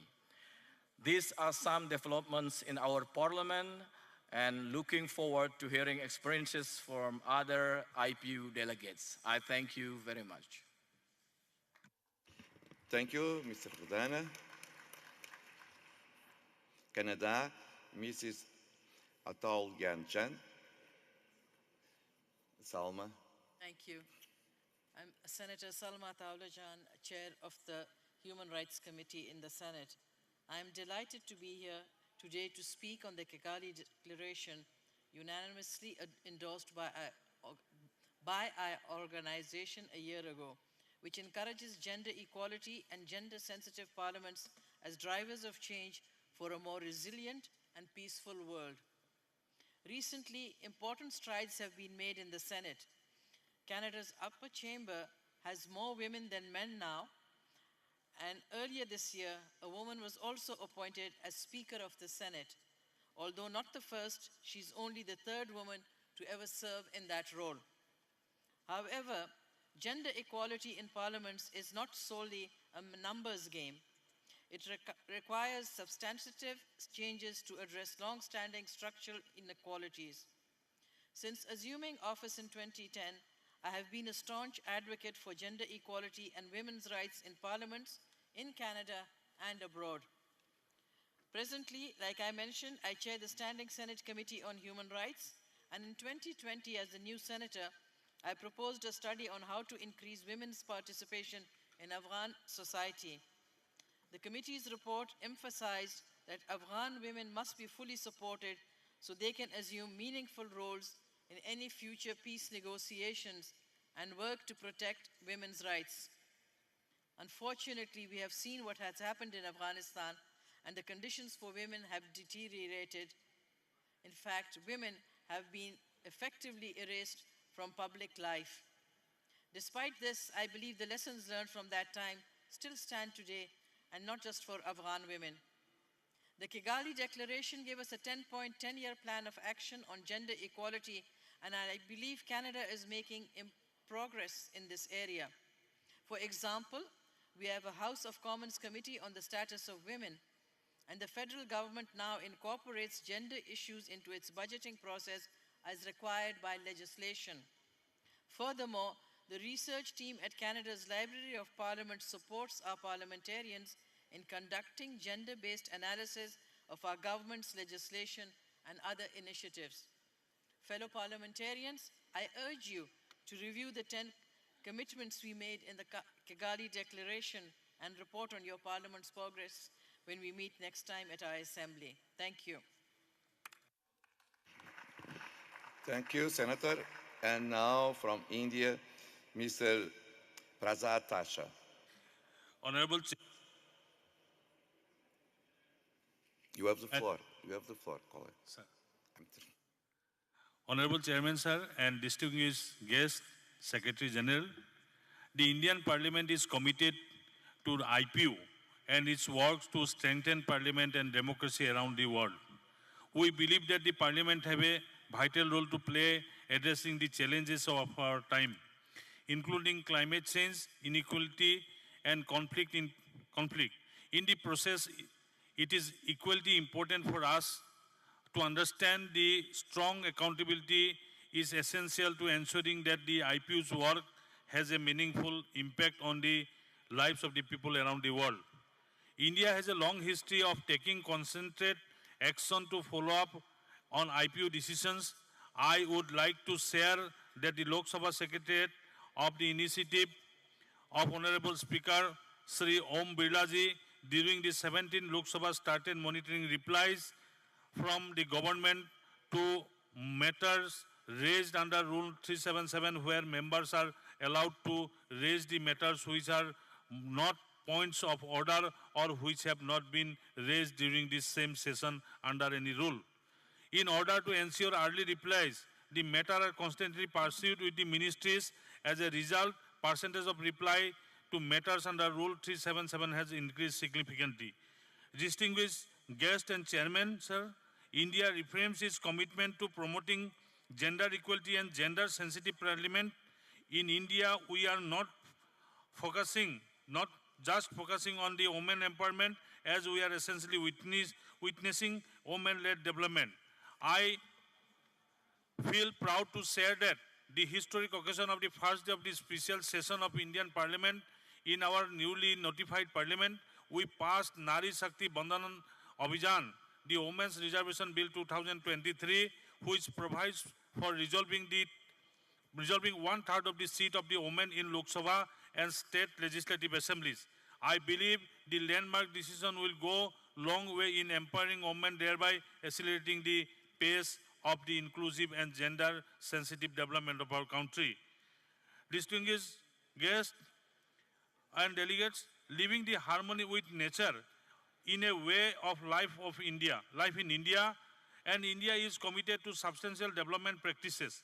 India, in its nationality determined contribution, NDC, propound lifestyle for environment, which calls for the mindful and deliberate intuition, instead of mindless and destructive consumption of resources to protect and preserve the environment. Our updated national determined contribution, NDC, is also a step towards achieving India's long-term goal of reaching net zero by 2070. The recently concluded 9th G20 Parliamentary Speakers Summit P20 in New Delhi, along with the pre-summit G20 Parliamentary Forum on Life, reflected India's commitment to democratic values, international cooperation, and joint parliamentary efforts to address climate change and other contemporary global challenges. Before conclusion, I want to reiterate that India is committed to enhancing accountability, transparency, and follow-up mechanism within the IPU. Sir, lots of thanks for giving me a chance to speak in this occasion. Thank you, sir. And thank you for your intervention. Now, Mr. Seruiratu from Fiji. Where is Fiji? Thank you, Mr. President. Mr. President, let me start by once again congratulating the Honorable Speaker of Tuvalu for being awarded the Cremer-Passy Prize for 2023, and I also wish to acknowledge the Chair of the APG, Australia, for making the recommendations to the IPU. Mr. President, Fiji, like many developing countries, is vulnerable to cyber attacks and harmful online activities such as cyberbullying, harassment, stalking, and the use of internet for criminal ends. We all agree that cybercrime is one of the biggest threats to security, public safety, and economic development. The Fijian Parliament has taken legislative action to address these problems and provide redress and legal protection to victims and deter cybercrime. In 2018, Parliament passed the Online Safety Act that establishes the Online Safety Commission for the promotion of online safety, deterrence of harmful electronic communication, and for related matters. The Commission is the avenue for citizens to raise their concerns and complaints with respect to electronic communications. In 2021, the Parliament enacted the Cybercrime Act, which addresses cybercrime by prescribing computer-related and content-related offenses and providing procedural requirements and remedies in relation to cybercrime and related matters. The Cybercrime Act addresses matters such as unauthorized interception, supply, possession, or use of computer data and systems, and computer-related forgery and extortion. In as far as the Convention on Cybercrime, or Budapest Convention, is concerned, Fiji is a signatory to the convention and has been invited to accede. I wish to report that our Standing Committee on Foreign Affairs and Defense tabled its review report on the convention in June this year. The committee had undertaken extensive consultation and received submissions from a wide range of stakeholders that included government agencies, law enforcement, international bodies, NGOs, private ICT companies, private individuals, universities, commercial banks, treaty specialists, and legal practitioners. The committee has strongly recommended that Parliament ratifies the convention without reservations. It noted that ratification will allow Fiji to partner with countries that are leading the fight against cybercrime. It could benefit Fiji in terms of capacity building towards our agencies that deal with cybercrime. Among other recommendations, The committee also called for appropriate resources to be provided to implementing agencies and that more advocacy and education on cybercrime and cybersecurity are provided to the general public, including students. Mr. President, we are hopeful that the Fijian Parliament will ratify the convention after it deliberates on the committee's report in the upcoming sittings of the House. We hope that the convention and our existing national legal framework will contribute to the enhancement of cybersecurity in Fiji and consequently allow us to fully benefit from the ICT and digital revolution and what this offers in terms of boosting economic and social development. And let me give you our assurance, Mr. President, that we remain committed to the work of the IPU. Thank you, and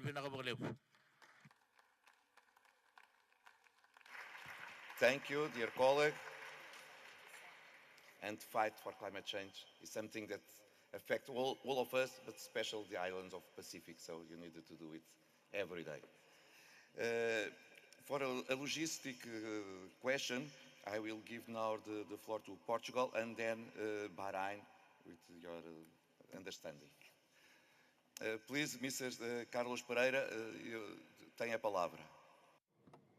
Mr. Pereira, you have the floor. Thank you very much, President and remaining members of the panel, dear parliamentarians. More than 1.5 years ago, after the illegal occupation of Ukraine and invasion of Donbass, the Russian Federation has started an unjustified large-scale invasion of Ukraine. Since that day, the 24th of February 22, that atrocities have been committed against civilians, amongst which women and children, torture, raping, killings of civilians, indiscriminate attacks to residential zones, hospitals and schools. Since that day, that human rights are being violated, international humanitarian law is being infringed. And these circumstances and these crimes have to be investigated and their authors convicted. Since that day, the majority of the international community and also the Portuguese Parliament have been firm defenders of the Ukrainian people. We were vocal right on the first days after the invasion, but we've also expressed our concern afterwards. This has happened in November 2018 when we showed our extreme concern for the escalation of tension in Azov Sea, calling the intention that the solution of this conflict had to go through dialogue and diplomacy, reinstating the sovereignty and the territorial integrity of Ukraine. So 1 year before the invasion, we expressed our concern on the international situation near the terrestrial borders of Ukraine because of the concentration and Russian military forces in the eastern border of Ukraine, calling to the disarmament and calling the attention for the potential conflicts in the future.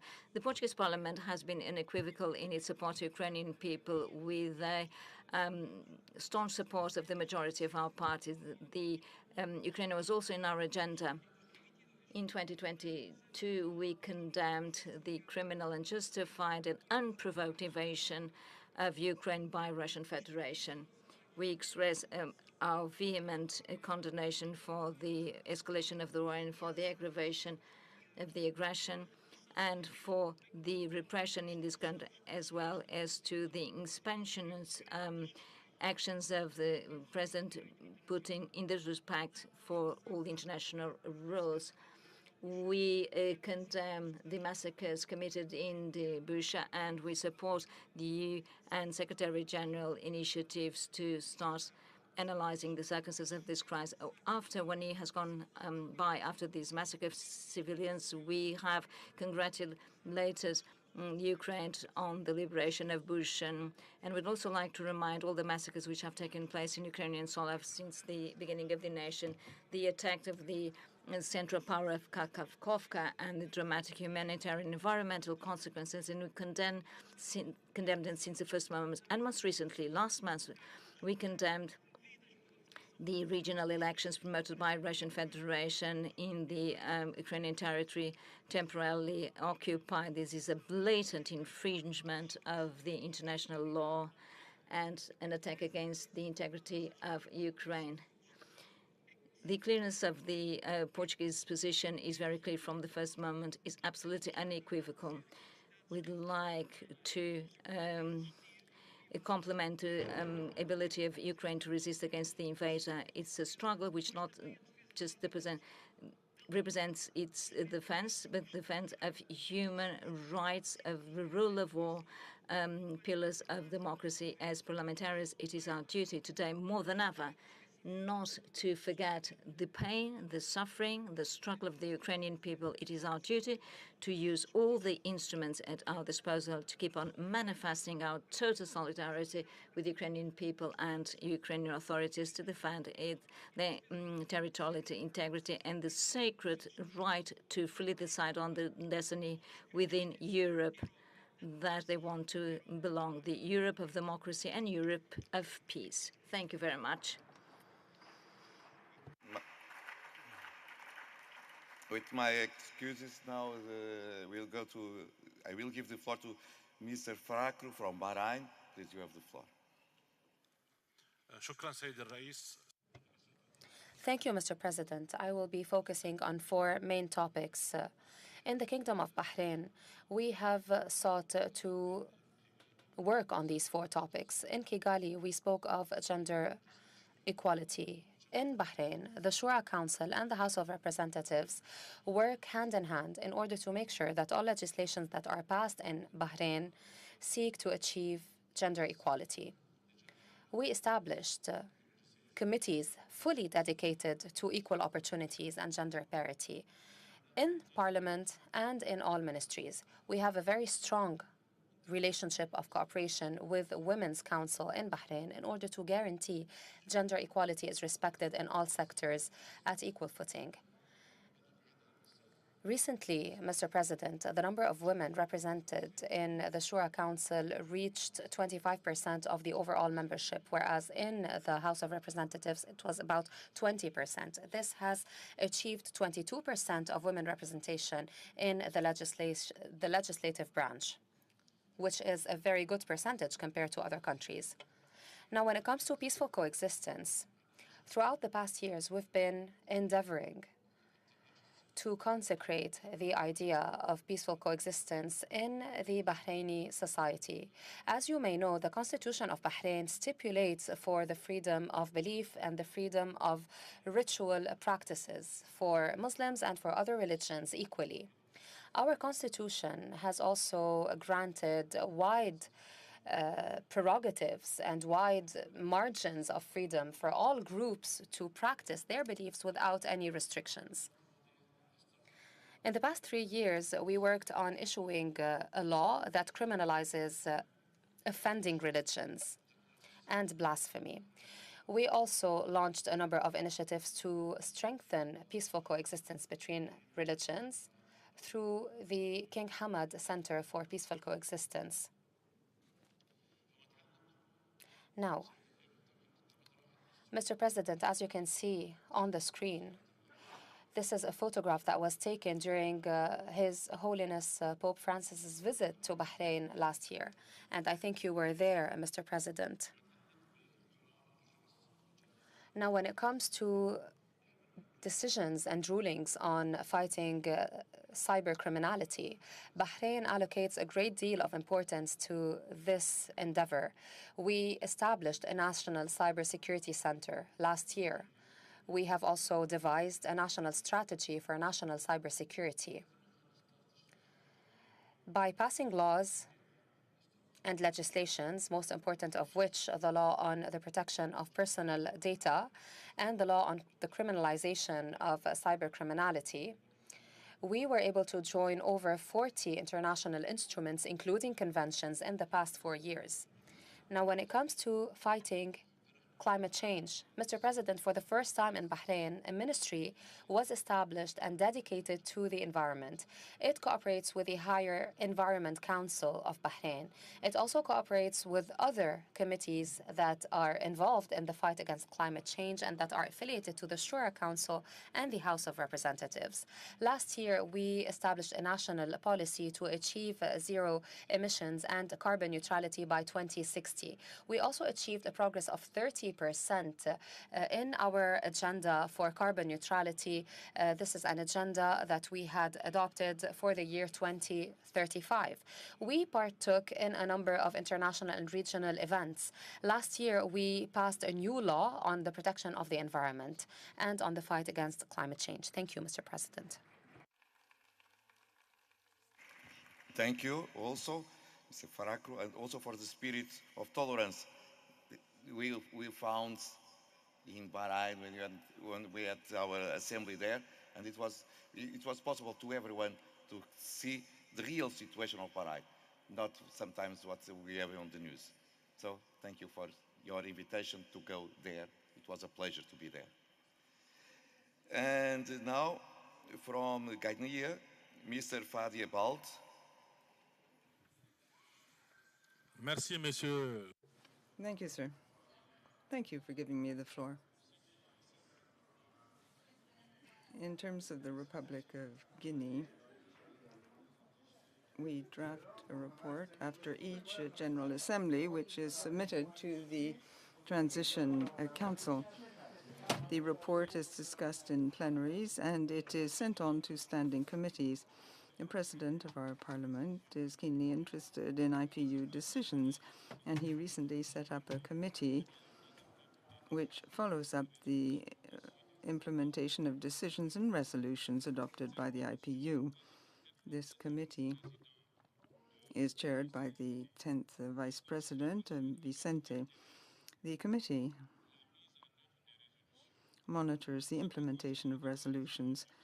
In terms of the Kigali Declaration on Gender-Sensitive Parliaments and Gender Equality, which is a driving force to create a more resilient world in our exceptional period of transition, we feel this is a decisive moment to refound our state. And together with women's organizations and the support of various international NGOs, USAID and others, we are holding consultations, workshops, and debates in order to draft bills in order better to take gender into account. And this will be then incorporated in the laws of the Republic and in particular our Constitution. Gender parity lies at the heart of the concerns of Guinean parliamentarians. Of course, there are a number of prerequisites to deal with, like school going for young girls. We seek to foster local development and participation. We wish to put an end to human trafficking and violations of human rights, including cases which are organized by states. Our young people die in the seas and deserts, fleeing to take asylum elsewhere. And together with the IPU, my parliament intends to establish a dialogue with a number of international NGOs in order to dissuade young people to migrate and create revenue-generating schemes for young people in the rural areas. Indeed, we want to take account in our national budgets the financing of projects for young people. We want also to incorporate clauses in our national legislation in this respect. Over and above the IPU, all these issues are a major national concern. When it comes to recommendations for better implementation of IPU Assembly decisions and recommendations, we recommend giving technical and financial support to African parliaments in order to organize activities linked to the resolutions and decisions taken by our Assembly. For most parliaments, simply draft bills and provide oversight. They do not have a budget to finance action, even if it's beneficial for our citizens. Thank you. Merci beaucoup. Thank you very much. We will go to Mexico, to Mrs. Cynthia Lopez. Where is Mexico? So I don't identify Mexico, but I don't hear also. It means that maybe it's Mrs. Lopez is not on inside the room. Okay, if she comes later on, we'll have the floor. So, Mrs. Kreschel from Argentina. Thank you very much, sir. For me, it is a great honor to be part of the IPU. It gives we parliamentarians committed to the global agenda wonderful opportunities. We gain knowledge about the global agenda, and we can also learn about practices and experience from other parliaments. In my case, I would like to say that the Argentine Senate is not sufficiently implementing a policy in the area of parliamentary diplomacy and domestic legislation. Hence, this institutional lack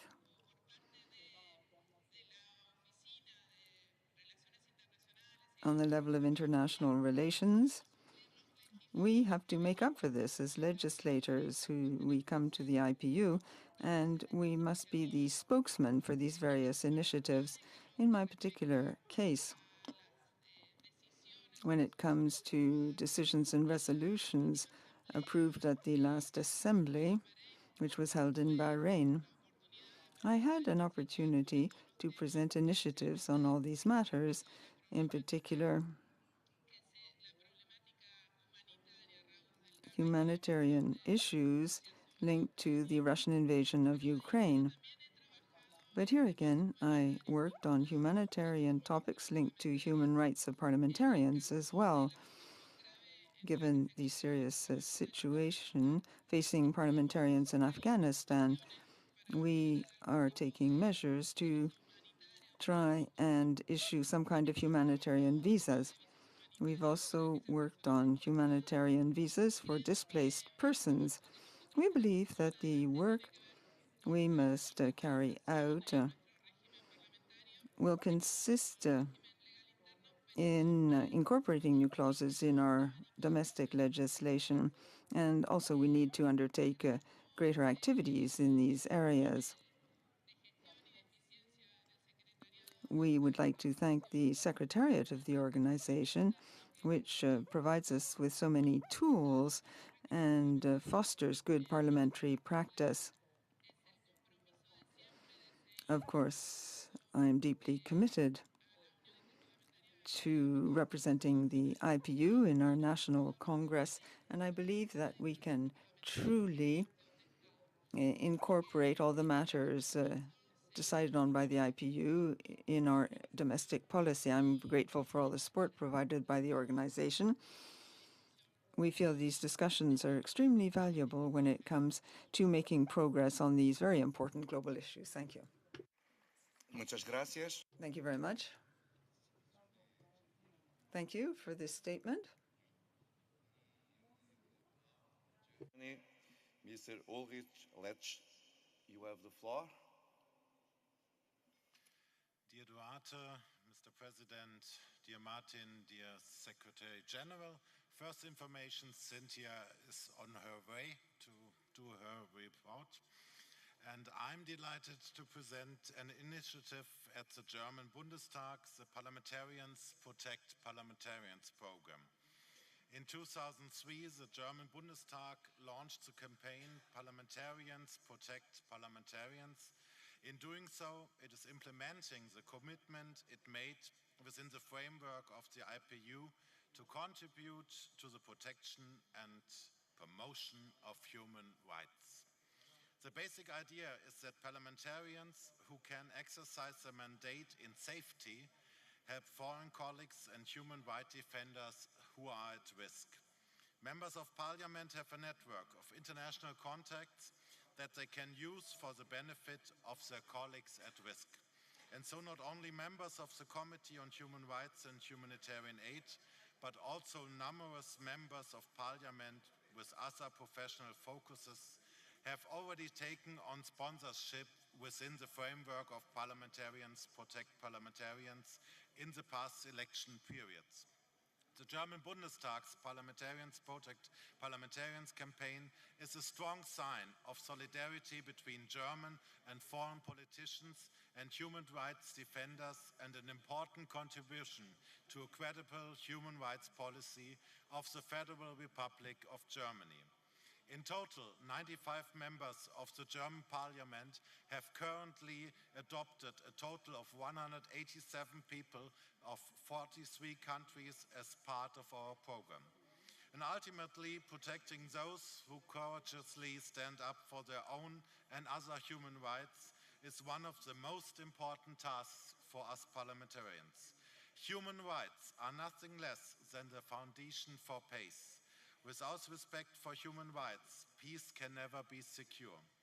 Who, if not parliamentarians and parliaments, should regard themselves as having a special obligation to ensure the protection of civil society organizations and human rights defenders.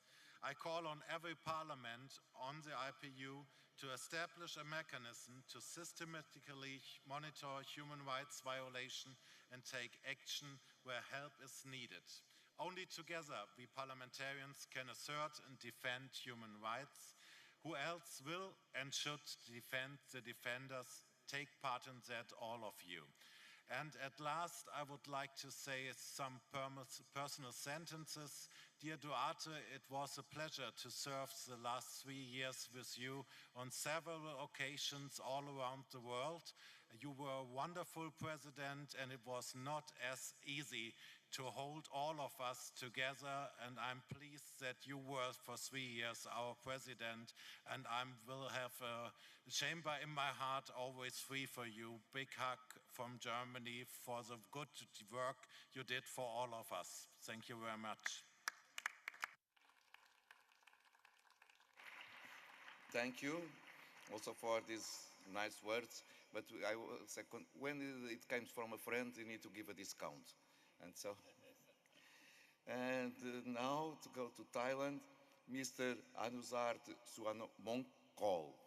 Mr. President, allow me to share with you and the Assembly about important steps taken by the Parliament of Thailand in response to the IPU recommendation on parliamentary role to support implementation of the latest UN Human Rights Council recommendation under the Universal Periodic Review or UPR process, following its third cycle review in November 2021.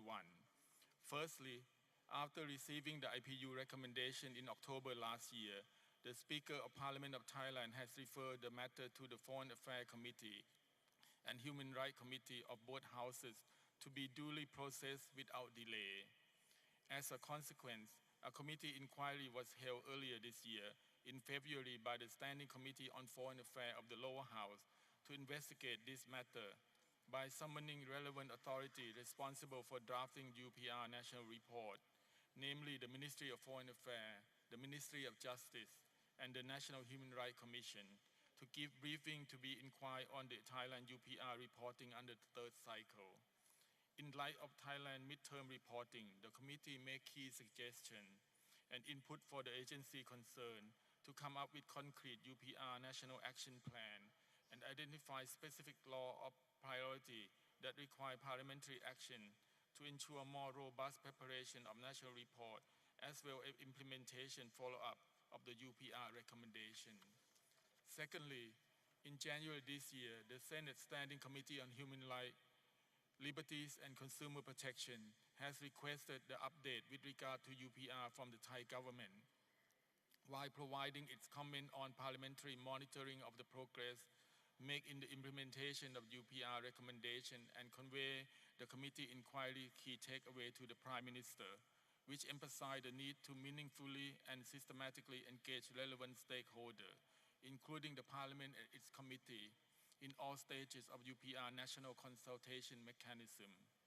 And lastly, in addition to what has been said, an official communication from the President of the Thai Senate was also written to the IPU Secretary General to provide updates on parliamentary contribution to the UPR process and to the progress that Thailand has made in advancing human rights in line with its international obligation and international human rights standard. Thank you.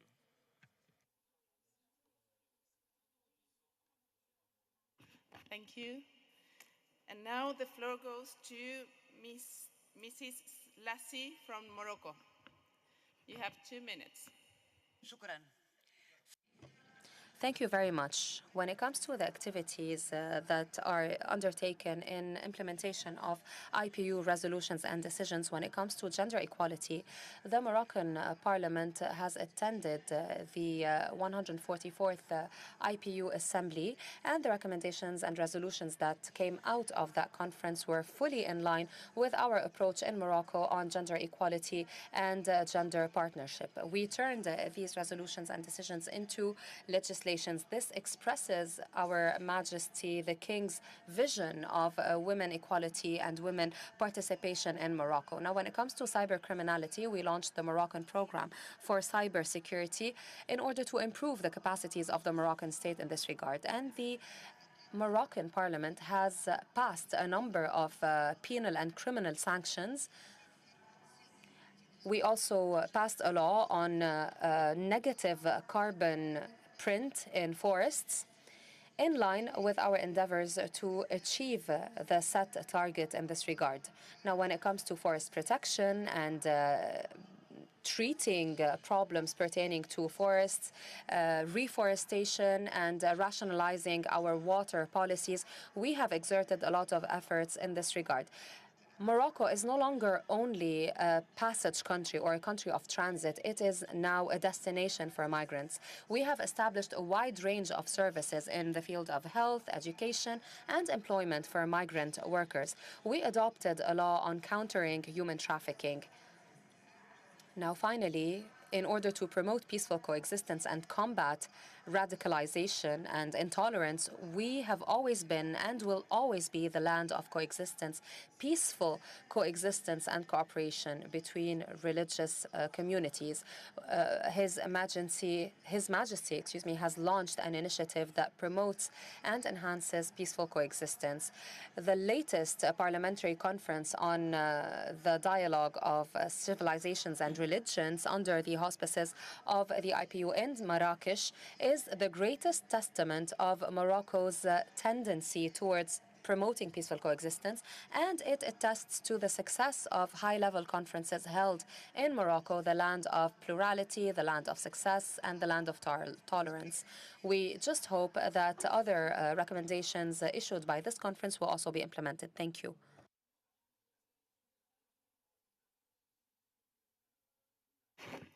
Thank you very much, Ms. Lassi. Now the floor goes to Rachel Slutsom from Suriname.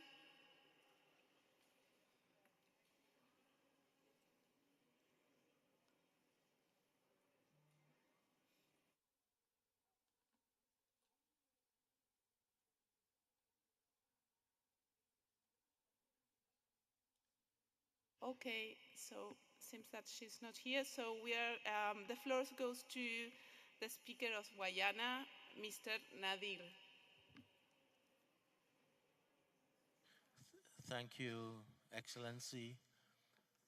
A few observations. First, Guyana is not paradise. And in so doing, I just want to say we have gone a long way in reforming Parliament. And in our Commonwealth Caribbean, Guyana may have advanced quite a bit in terms of many of the resolutions which were passed at IPU, even before they were passed at IPU. For example, we'd already 20 years ago dedicated 1/3 of our candidates to be women. And in our parliament, over 30% are women. In terms of women's caucus, which recently came up at IPU, we had that before, but since IPU, we have activated that caucus again. Climate change. Guyana has been in the forefront of the issue of climate change, and being one of the 9 countries in the Amazon as the lungs of the earth, we have a low carbon development strategy which we are working on. In fact, we are now gaining payments for.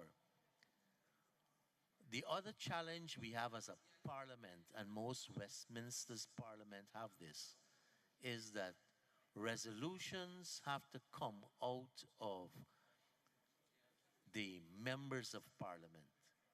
So the members of parliament themselves will have to bring resolutions. And most times in the Westminster system, it's the government that brings these resolutions. What we do is, in our Parliamentary Management Committee, we have equal amounts from both sides, and yours truly chairs that meeting. We would discuss these resolutions and how we can implement. So it's a work in progress for many of them, which have not been done, but it requires the intervention of a resolution. As a parliament, the clerk of our parliament and I will try to ensure that certain issues that are within our control we can advance. Especially now we're dealing with the issue of space for women, especially MPs and staff who may have to bring children to the parliament, so making space, safe space for them. So I just wanted to say that we do these things, and we also circulate all of the resolutions to our parliament after these assemblies. So as speaker, one of the first things I do after an assembly is when we have a sitting, I would make the announcements and say that these resolutions have been passed and we ask you to take guidance from them. So we have to continue with our work at improving parliaments and improving what we do, because parliaments are the ultimate institution where the people, through their representatives, has a voice in their own governance. Obrigado.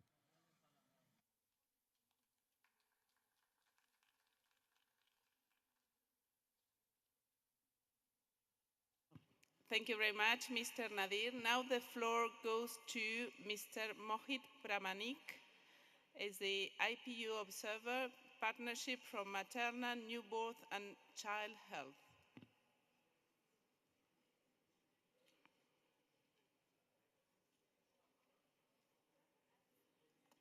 Is he here?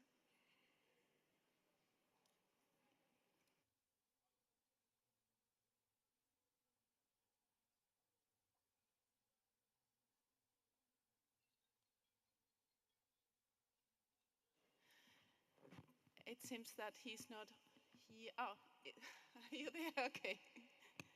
Anyways, if other one wants to take the floor after Mr. Pramanik, please let us know. Thanks.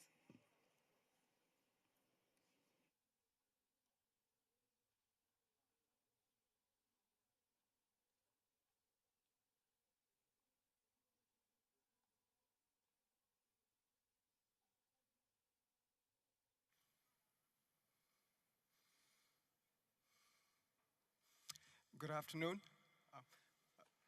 The Partnership for Maternal, Newborn, and Child Health wants to congratulate the IPU on its focus on improving and prioritizing the health of women, children, and adolescents through parliamentary action. In this era, after COVID, in the midst of the climate crisis, and in the midst of conflict, the importance of prioritizing these issues as matters of social development rests squarely with parliaments in their legislative oversight and budgetary capacities. We really appreciate the IPU's focus on improving these issues by the resolutions that have been passed in 2012, which include access to health as a basic right, the role of parliaments in addressing key challenges to securing the health of women and children in Kampala, the 2017 addendum to the Kampala resolution to introduce a focus on adolescent health and well-being, and the 2019 resolution titled Achieving Universal Health Coverage by 2030, the role of parliaments in ensuring the right to health. These resolutions are very much in accordance with the principle of the UN's Global Strategy on Women's and Children's Health 2010 and 2015, and subsequently the revised version, the Global Strategy for Women's, Children, and Adolescents' Health 2016-2030, both of which recognize parliaments as key actors in the pursuit for sustainable development. We, as the largest alliance for women's, children's, and adolescent health, have developed and are now implementing a country-led process of identifying and assessing the status of government commitments towards improving the health and of women, children, and adolescents. The process is based on the recognition that in most countries, there's a large body of commitments which, if implemented, would significantly improve the health outcomes for these essential vulnerable populations. And the process involves parliamentarians in a multi-stakeholder, consultative, platform-led process. We encourage IPU member parliaments to discuss the resolutions in their legislative bodies and to take actions in accordance with those results of those discussions. We are fully supportive of the recommendations of IPU to facilitate information sharing and exchange of best practices of these resolutions through sharing information with relevant committees and also facilitating cross-sharing of information across parliaments. We also encourage promotion of debates in parliaments following the discussions of the assemblies, and in cases where resolutions have been passed a while ago, to revisit these discussions in accordance with the UNR, the VNR and UPR processes. We also encourage parliaments to think about strengthening existing legislation, where legislation exists in relation to IPU resolutions, or drafting new resolutions, or drafting new policies, or drafting new strategies in relation to new resolutions that will be coming up. And we sincerely appreciate the effort of the IPU and IPU member parliaments, and we offer our support in strengthening the implementation of existing resolutions for the improvement of women, children, and adolescent health. Thank you. Thank you very much, Mr. Pramanik. If there's no more speakers for this issue, we are closing the special accountability segment and we reopen the general debate with the last speakers of the list. So please, Mr. Soto Palacio from Peru.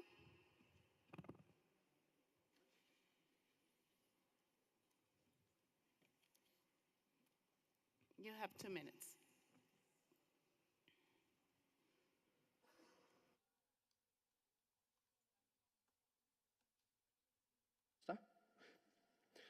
Muy buenas tardes. A very good afternoon to you. Chair, parliamentarians, we're here today to discuss the issue of peace, justice, and strong institutions in our societies. My country is undergoing some difficult times because of the lack of safety, which has led to the declaration of a state of emergency in some areas of our capital. Some individuals decided to live on the fringes of the law and undermine stability. We need to eradicate delinquency and work on prevention. But whatever the solution, It involves us because we as parliamentarians need to enact legislation to regulate the behaviour of our citizens and to ensure a more balanced and fairer society where general well-being prevails and we're able to live in harmony. I would also like to mention that global peace is affected by the latest developments in the Middle East, which I hope will soon be resolved to avoid further loss of valuable human life. And from this tribune, I would like to call for a minute of silence to recognise the deaths of thousands of citizens. We cannot achieve peace if we do not give people what they need. The administration of justice as a fundamental value is in the hands of judges, and we are the people who provide the laws that the judges ensure compliance with. In my country, the judicial power has high levels of disapproval due to corruption. That gives rise to concerns. And there is a certain amount of impunity for political players. We need stronger institutions. We need model politicians who have a high level of ethical integrity. But unfortunately, we don't always have that because people engage in personal or political bargaining to serve their own interests. We have the power to improve legislation, to achieve peace and justice through strong institutions that truly represent the population. I'd like to end by speaking Inca.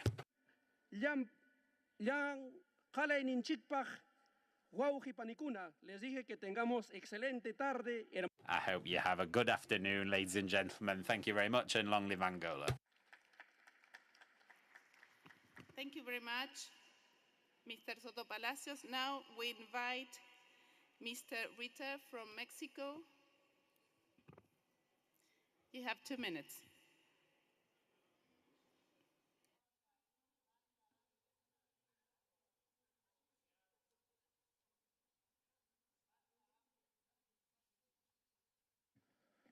Compañeras, brothers and sisters, parliamentarians, I would like to speak briefly about the change that's currently occurring in my country, Mexico.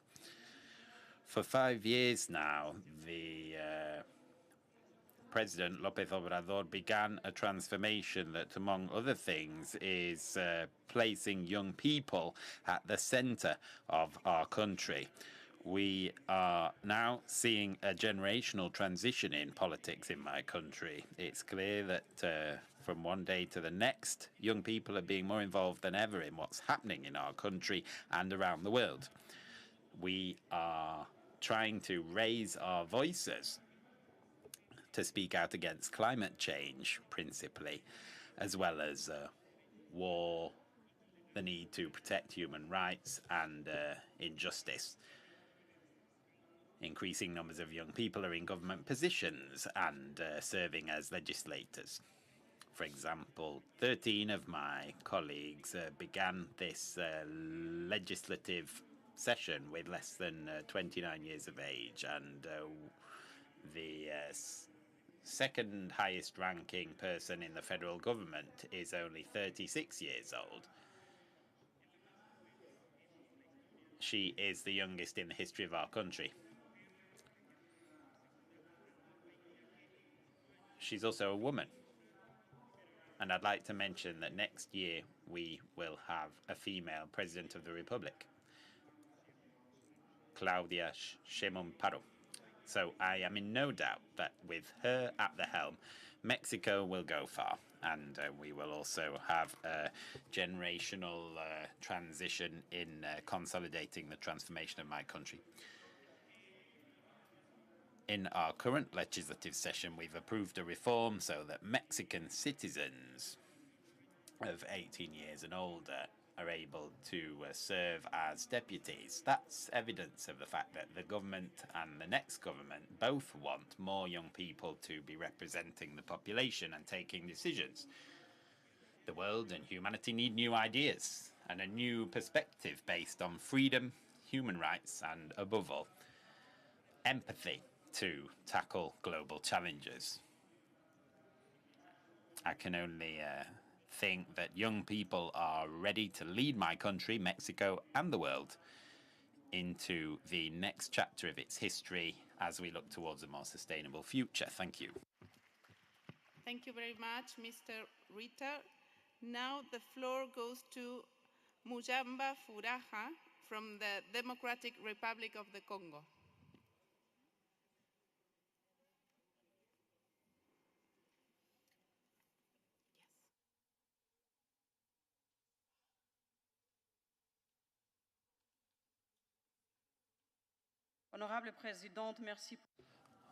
Honourable Chair, thank you for giving me the floor. I am humbled to speak before the 147th Assembly of the Inter-Parliamentary Union on the topic of peace, justice and strong institutions.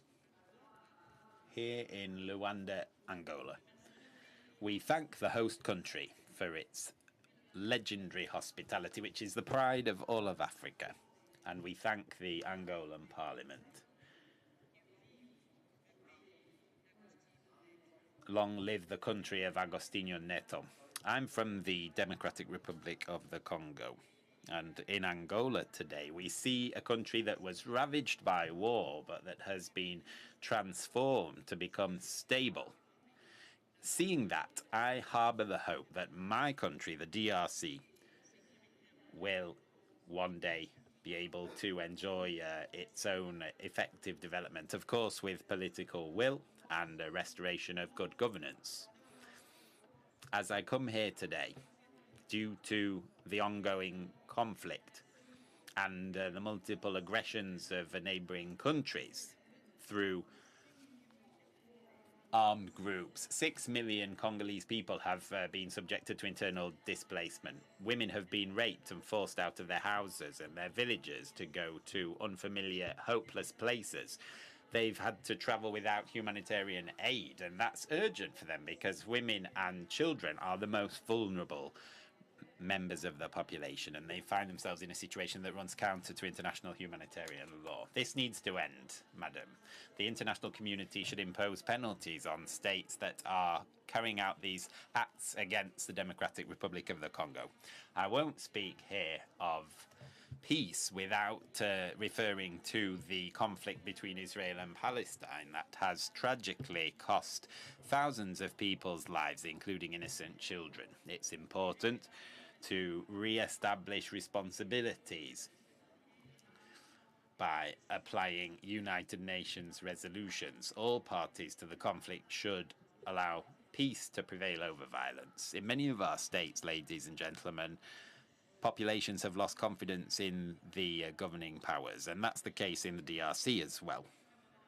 I think, madam, that the effectiveness of states and their institutions are an essential prerequisite to development, and we need to create effective institutions, which calls that we have a holistic approach to reforms of the public sector and that we take a strategic approach to public finances and public procurement.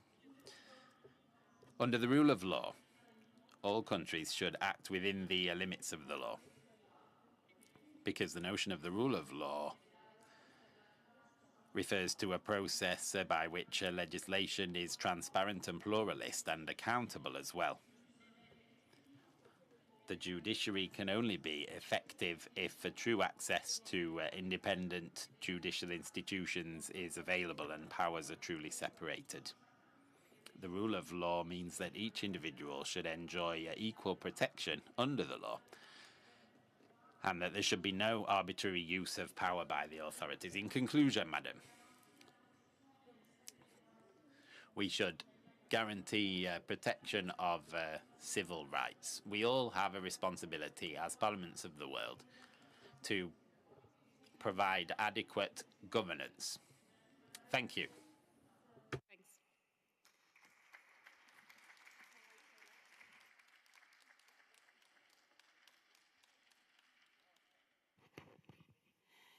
Now we give the floor to Mr. Ramirez from Chile.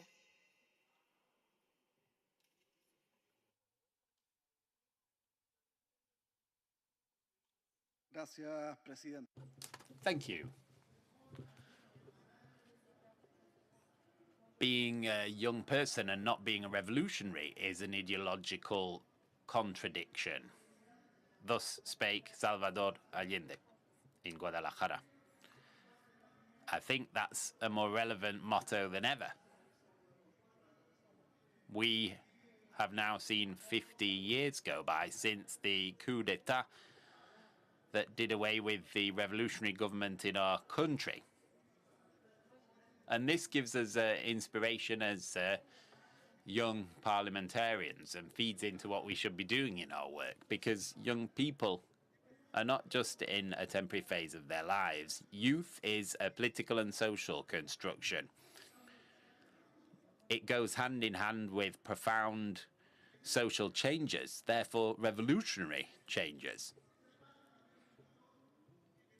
Being young is also about being a driver for political change, and we've seen that over the past few decades on our planet. These fights are not just social combats. They're also about other types of transformation in the international community. We're here to talk about peace and justice, and I think these concepts are much more deep-ranging and wide-ranging, I beg your pardon, and complex than we sometimes recognize. Often international institutions, which Chile has always participated in because it's always espoused multilateralism as a solution to political problems, must not lead to inaction or silence.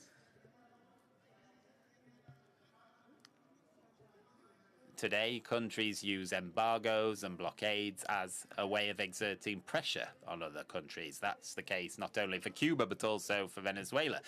We can't allow silence to reign when we see illegal occupation of territories, as is happening in Palestine at the hands of Israel currently. And we need to think about how we, as young parliamentarians, call all of this into question. How are decisions made? How do we think? And how does that all really lead us to peace and justice at the international level? Not thinking about ourselves, but thinking about the well-being of our peoples.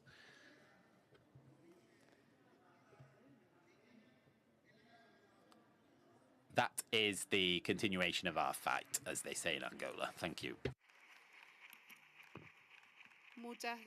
Thank you very much, Mr. Ramirez. Now the floor goes to Bouchoud from Algeria.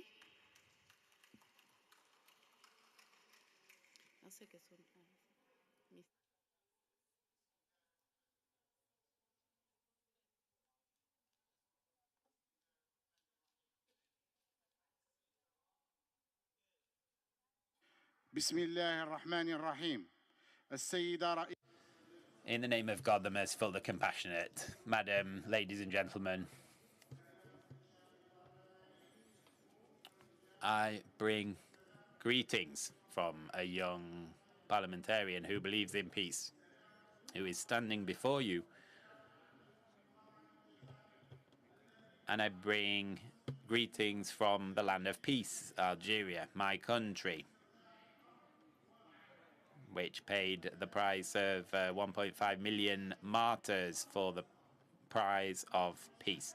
I salute the people of Angola and its president, who has been fair with our people in Palestine, asking for the war to be brought to an end. At this time, where we see impunity for those who are killing children and women,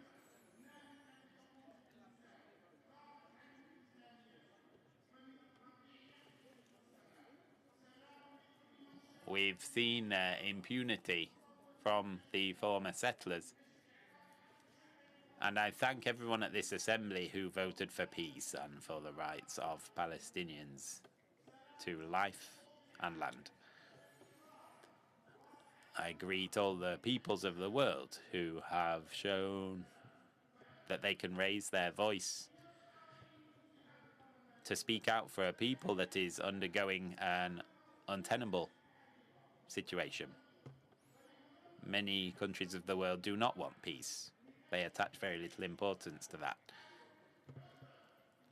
We will continue to defend Palestine. I'd like to ask all Palestinians for forgiveness because we have been unable to defend them.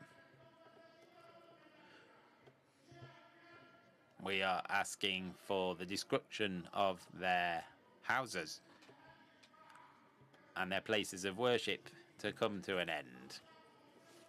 Their souls live on in this room and all around us.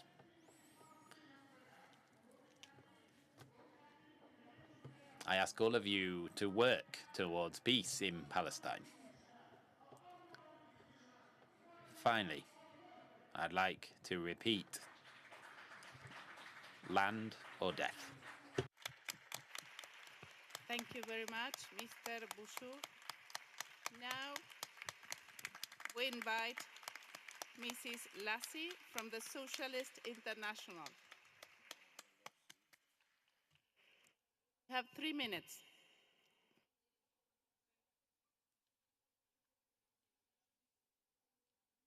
Thank you, Madam Chair, distinguished delegates of the 147th Assembly of the IPU.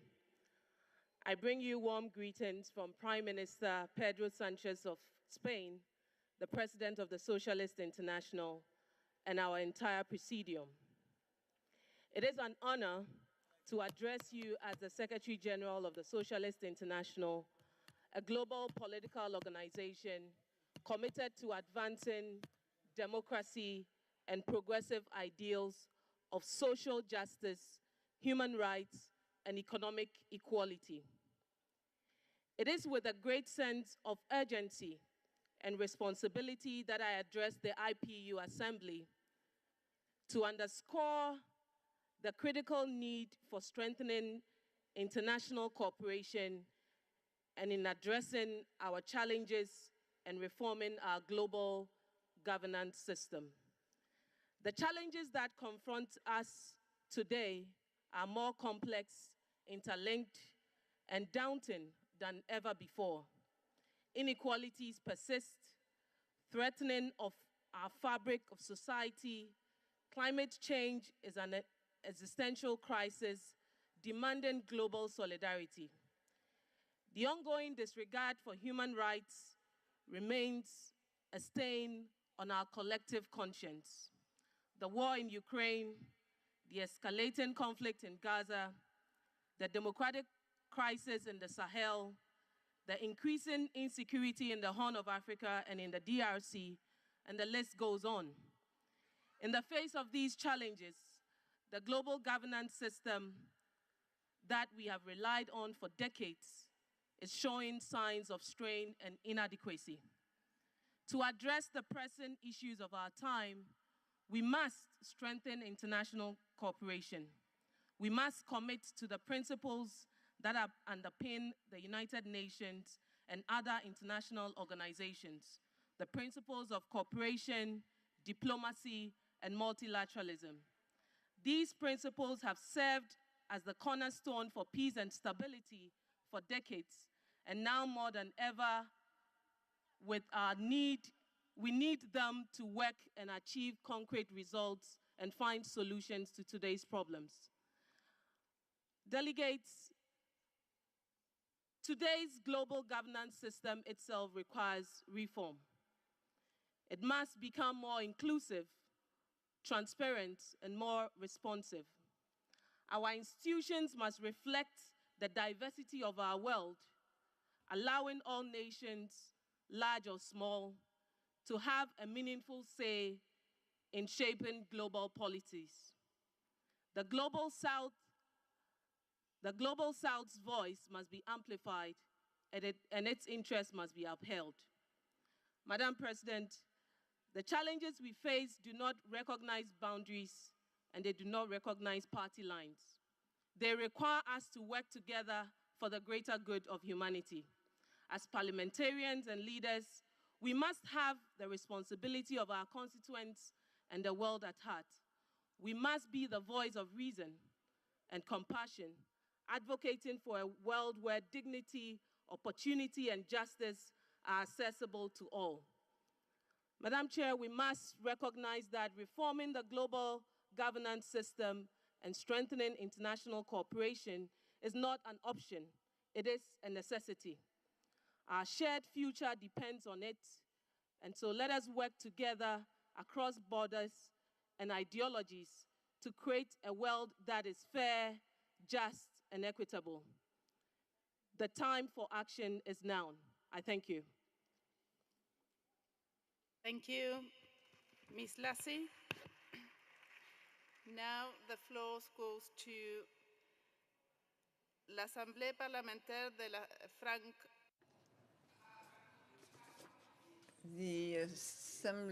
The Parliamentary Assembly of French-speaking countries now has the floor.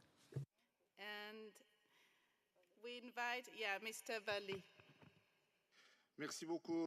Thank you very much, President.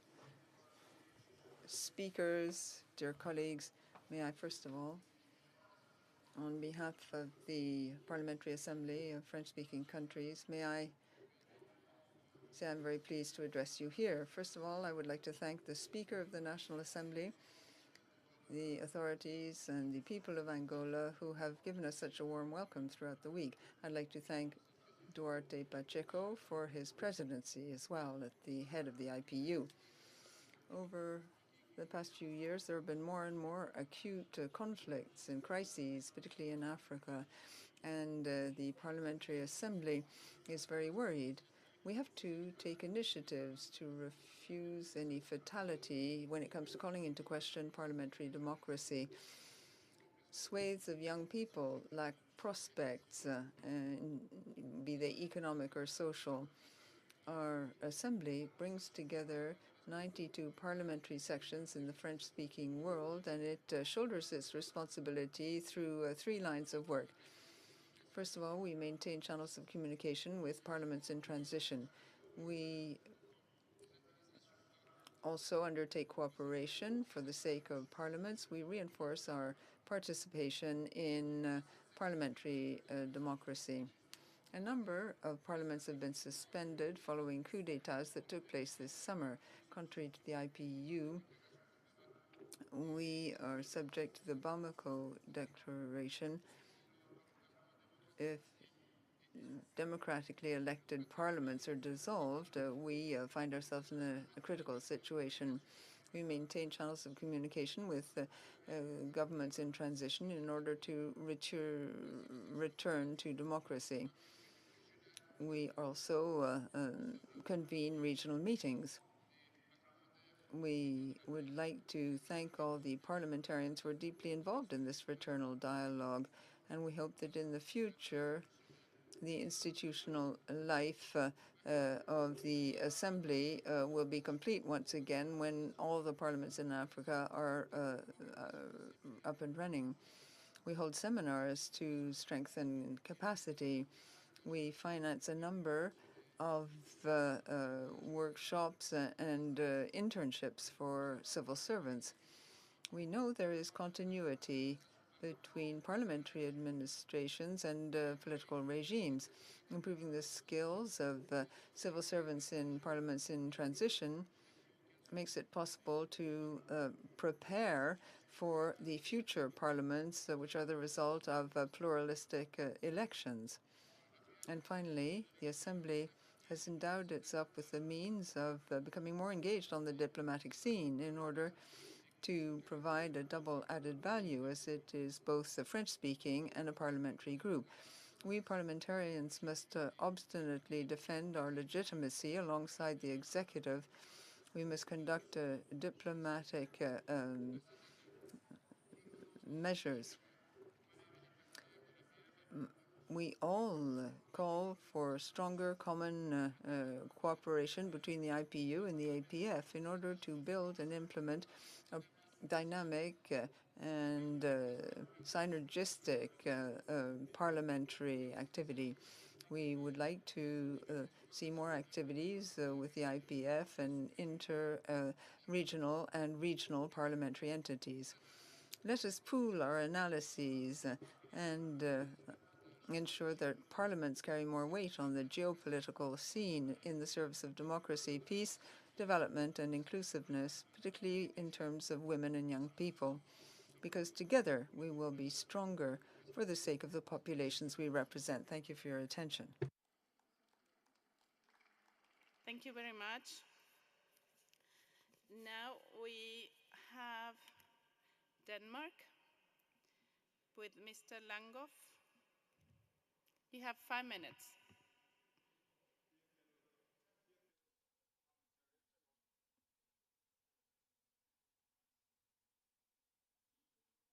Dear fellow parliamentarians, it is an honor for me to address you, this distinguished assembly. I'm a member of the Social Democratic Party in Denmark, and we are part of a coalition government back in Denmark. Today, I stand before you to discuss a topic of great importance: the need for parliamentary action to promote peace, justice, and strong institutions. The topic touches upon the very essence of our society and the values we hold dear. It is also a splendid occasion to commit ourselves to our common pledges to fulfill the United Nations Sustainable Development Goals. Today's challenges seem to be overwhelming. They include climate change, war, terrorism, high number of refugees, just to mention a few examples. However, my message today is that we as parliamentarians can make a difference if we want to, because politics matter. Political will can make a difference. Therefore, we need to unite our efforts. Today's global challenges are first and foremost man-made. It is our obligation to handle them for the sake of future generations. And I'm confident that we can do so, but the time for action is now. Each and every one of us have to do our homework in our national parliaments. And at the same time, international cooperation is essential to face global challenges. We have to work together within our common international organizations like the IPU and the United Nations. In Denmark, we understand the value of international order, where all countries, large and small, have an equal voice based on the principle of sovereign equality. Denmark is running for a non-permanent seat in the UN Security Council for the period of 2025 to 2026. And we are committed to inclusive multilateralism and international rule of law. And we believe in a UN that promotes shared solution to joint problems. Climate solidarity is in the heart of our international engagement as we strive to reduce our own footprint. And if elected to the Security Council, Denmark will be a strong voice for a meaningful engagement of non-members and continue for advocating for reform towards a more accountable, coherent, transparent, and effective Security Council. I would like to end this speech with addressing some important problems and point out some of the basic challenges for our cooperation, also in the IPU. Around the world, hundreds of parliamentarians are imprisoned or in other ways being obstructed for doing their important work. Also, the IPU's Committee on Human Rights are doing an excellent job to highlight this challenge. But not only parliamentarians, but also human rights defenders sometimes get imprisoned. These include our Danish citizen, Mr. Al-Kawaja, who is right now have been in prison in Bahrain for 12 years. We fear for his health and his safety, and we appeal Bahrain for his immediate release. Let me also highlight the situation for the Nobel Peace Prize winner, Mrs. Nagas Mohammadi of Iran.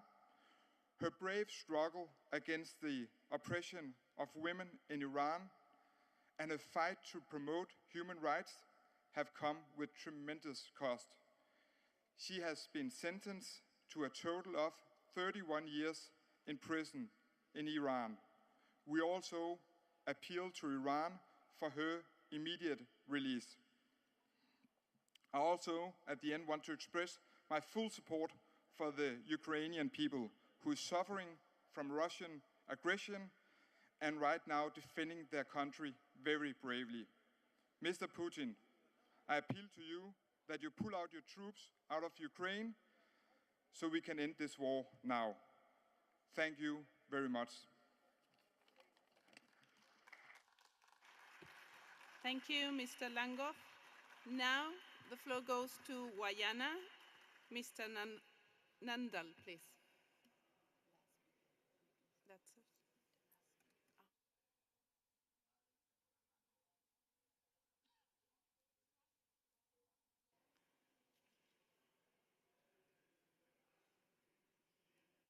Madam Chair, distinguished delegates of this conference, I bring you greetings from the government and people of the Cooperative Republic of Guyana.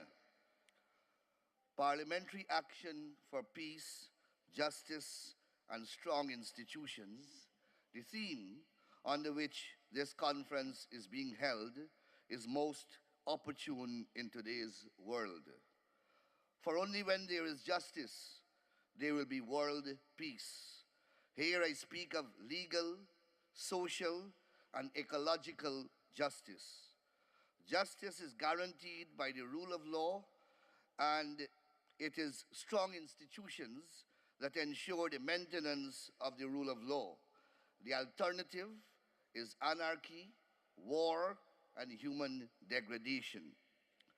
At the national level, a strong legal framework, transparent and accountable governance, vibrant democratic institutions, a robust parliament, an independent judicial system, and at the global level, compliance with international law and conventions all concatenate as the guardians of the rule of law and justice, so essential for universal human progress and social advancement.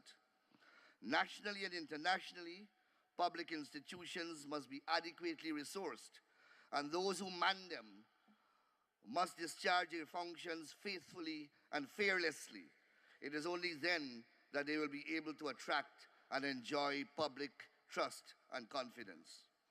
It is for this reason that we must ensure that those who are elected to form governments, sit in parliament, and appointed to act in public institutions are done so by processes that are lawful, democratic, and transparent.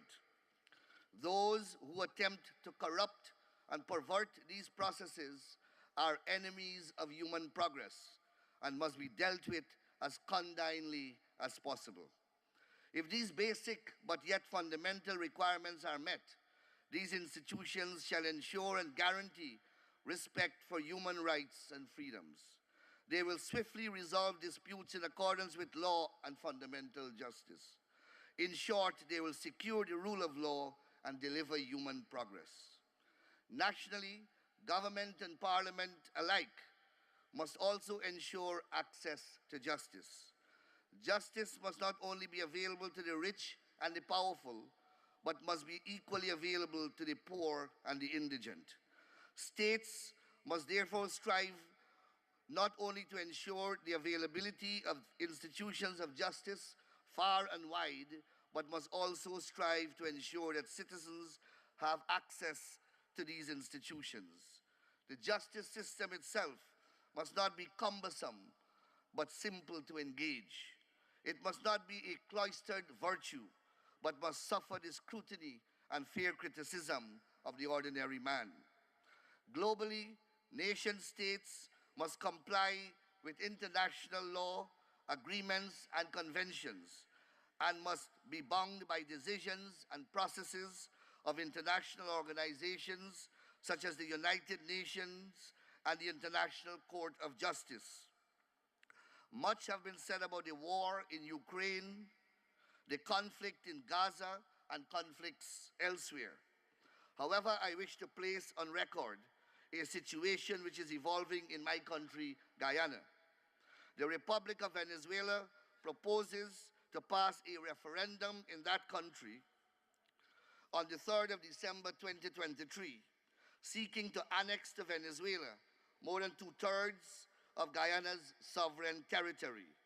This reckless and unlawful move is intended to further Venezuela's baseless claim to Guyana's territory, a dispute long settled by arbitration in 1899.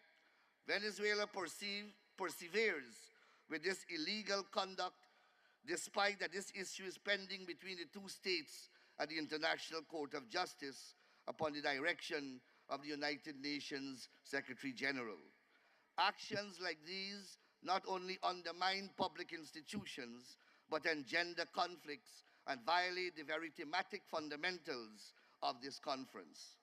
In the circumstances, I call upon the IPU to condemn the actions of the Republic of Venezuela and demand that Venezuela respects the legal process of the International Court of Justice. Time is of the essence. I thank you very much. Thank you very much, Mr. Nandal. Now we have a right of replay for Iran. You have 2 minutes, please. بسم الله الرحمن الرحیم. به نروژ، فنلاند و دانمارک تأکید میکنم امور داخلی ایران هیچ ربطی به شما نداره. در جمهوری اسلامی ایران عدالت، صلح و نوع دوستی حرف اول و آخر رو میزنه. نیروی قضایی ایران مثال زدنی است تا بتواند عدالت را تثبیت کند. تعجب میکنم از نروژ، دانمارک و فنلاند که بدون اطلاع دقیق از جزئیات پرونده متهمی که دادگاه برای او صادر کرده سخن میگویند. سخن گفتن بر اساس اطلاعات غلطی که توسط کمپانی‌های رسانه‌ای پمپاژ می‌شود نباید مبنای رفتار و گفتار نمایندگان پارلمان‌ها باشد. نباید اجازه دهید کمپانی‌های رسانه‌ای ذهن‌ها و سخن‌های شما رو تنظیم کند. ما نمایندگان ایران توقع داریم هیئت پارلمانی نروژ، فنلاند و دانمارک سطح اطلاعات خود را بالا ببرد و بر اساس هیجانات فضای مجازی تصمیم نگیرد. شما نمایندگان باید صدای حق و حقانیت ملت‌هایتان باشید و همه آحاد بشر و بهتر است اینجا به جای دخالت در امور حقه داخلی کشورها به ارائه برنامه‌های خود بپردازید. البته اگر دارید. این توصیه اکید من به شماست. از طرفی از این سه کشور به صراحت می‌خواهم که مواضع شفاف خود را در مقابل جنایات ضد بشری رژیم اشغالگر قدس اعلام کنند. جنایاتی که تاریخ کمتر به خود دیده است. کشته شدن بیش از 2055 نفر کودک توسط رژیم نامشروع اسرائیل آبرویی برای سکوت کنندگان و حمایت کنندگان نخواهد گذاشت. Please conclude, Ms. Parliamentarian. Your time has ended.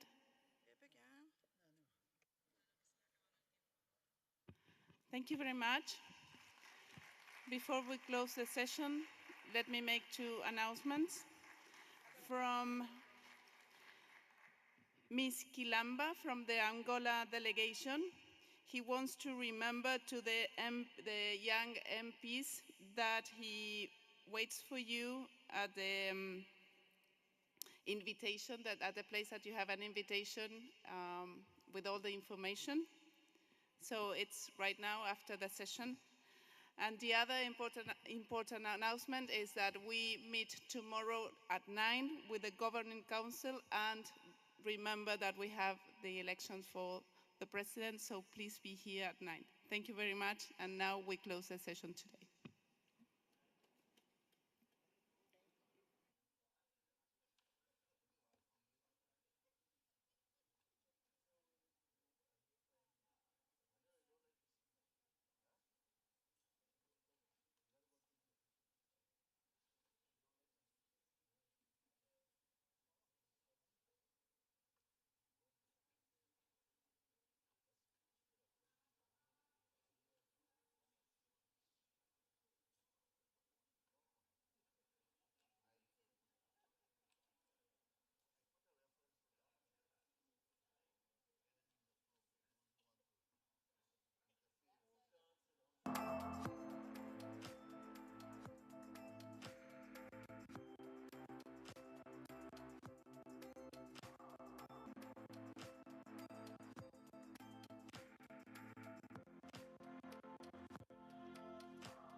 Recording stopped.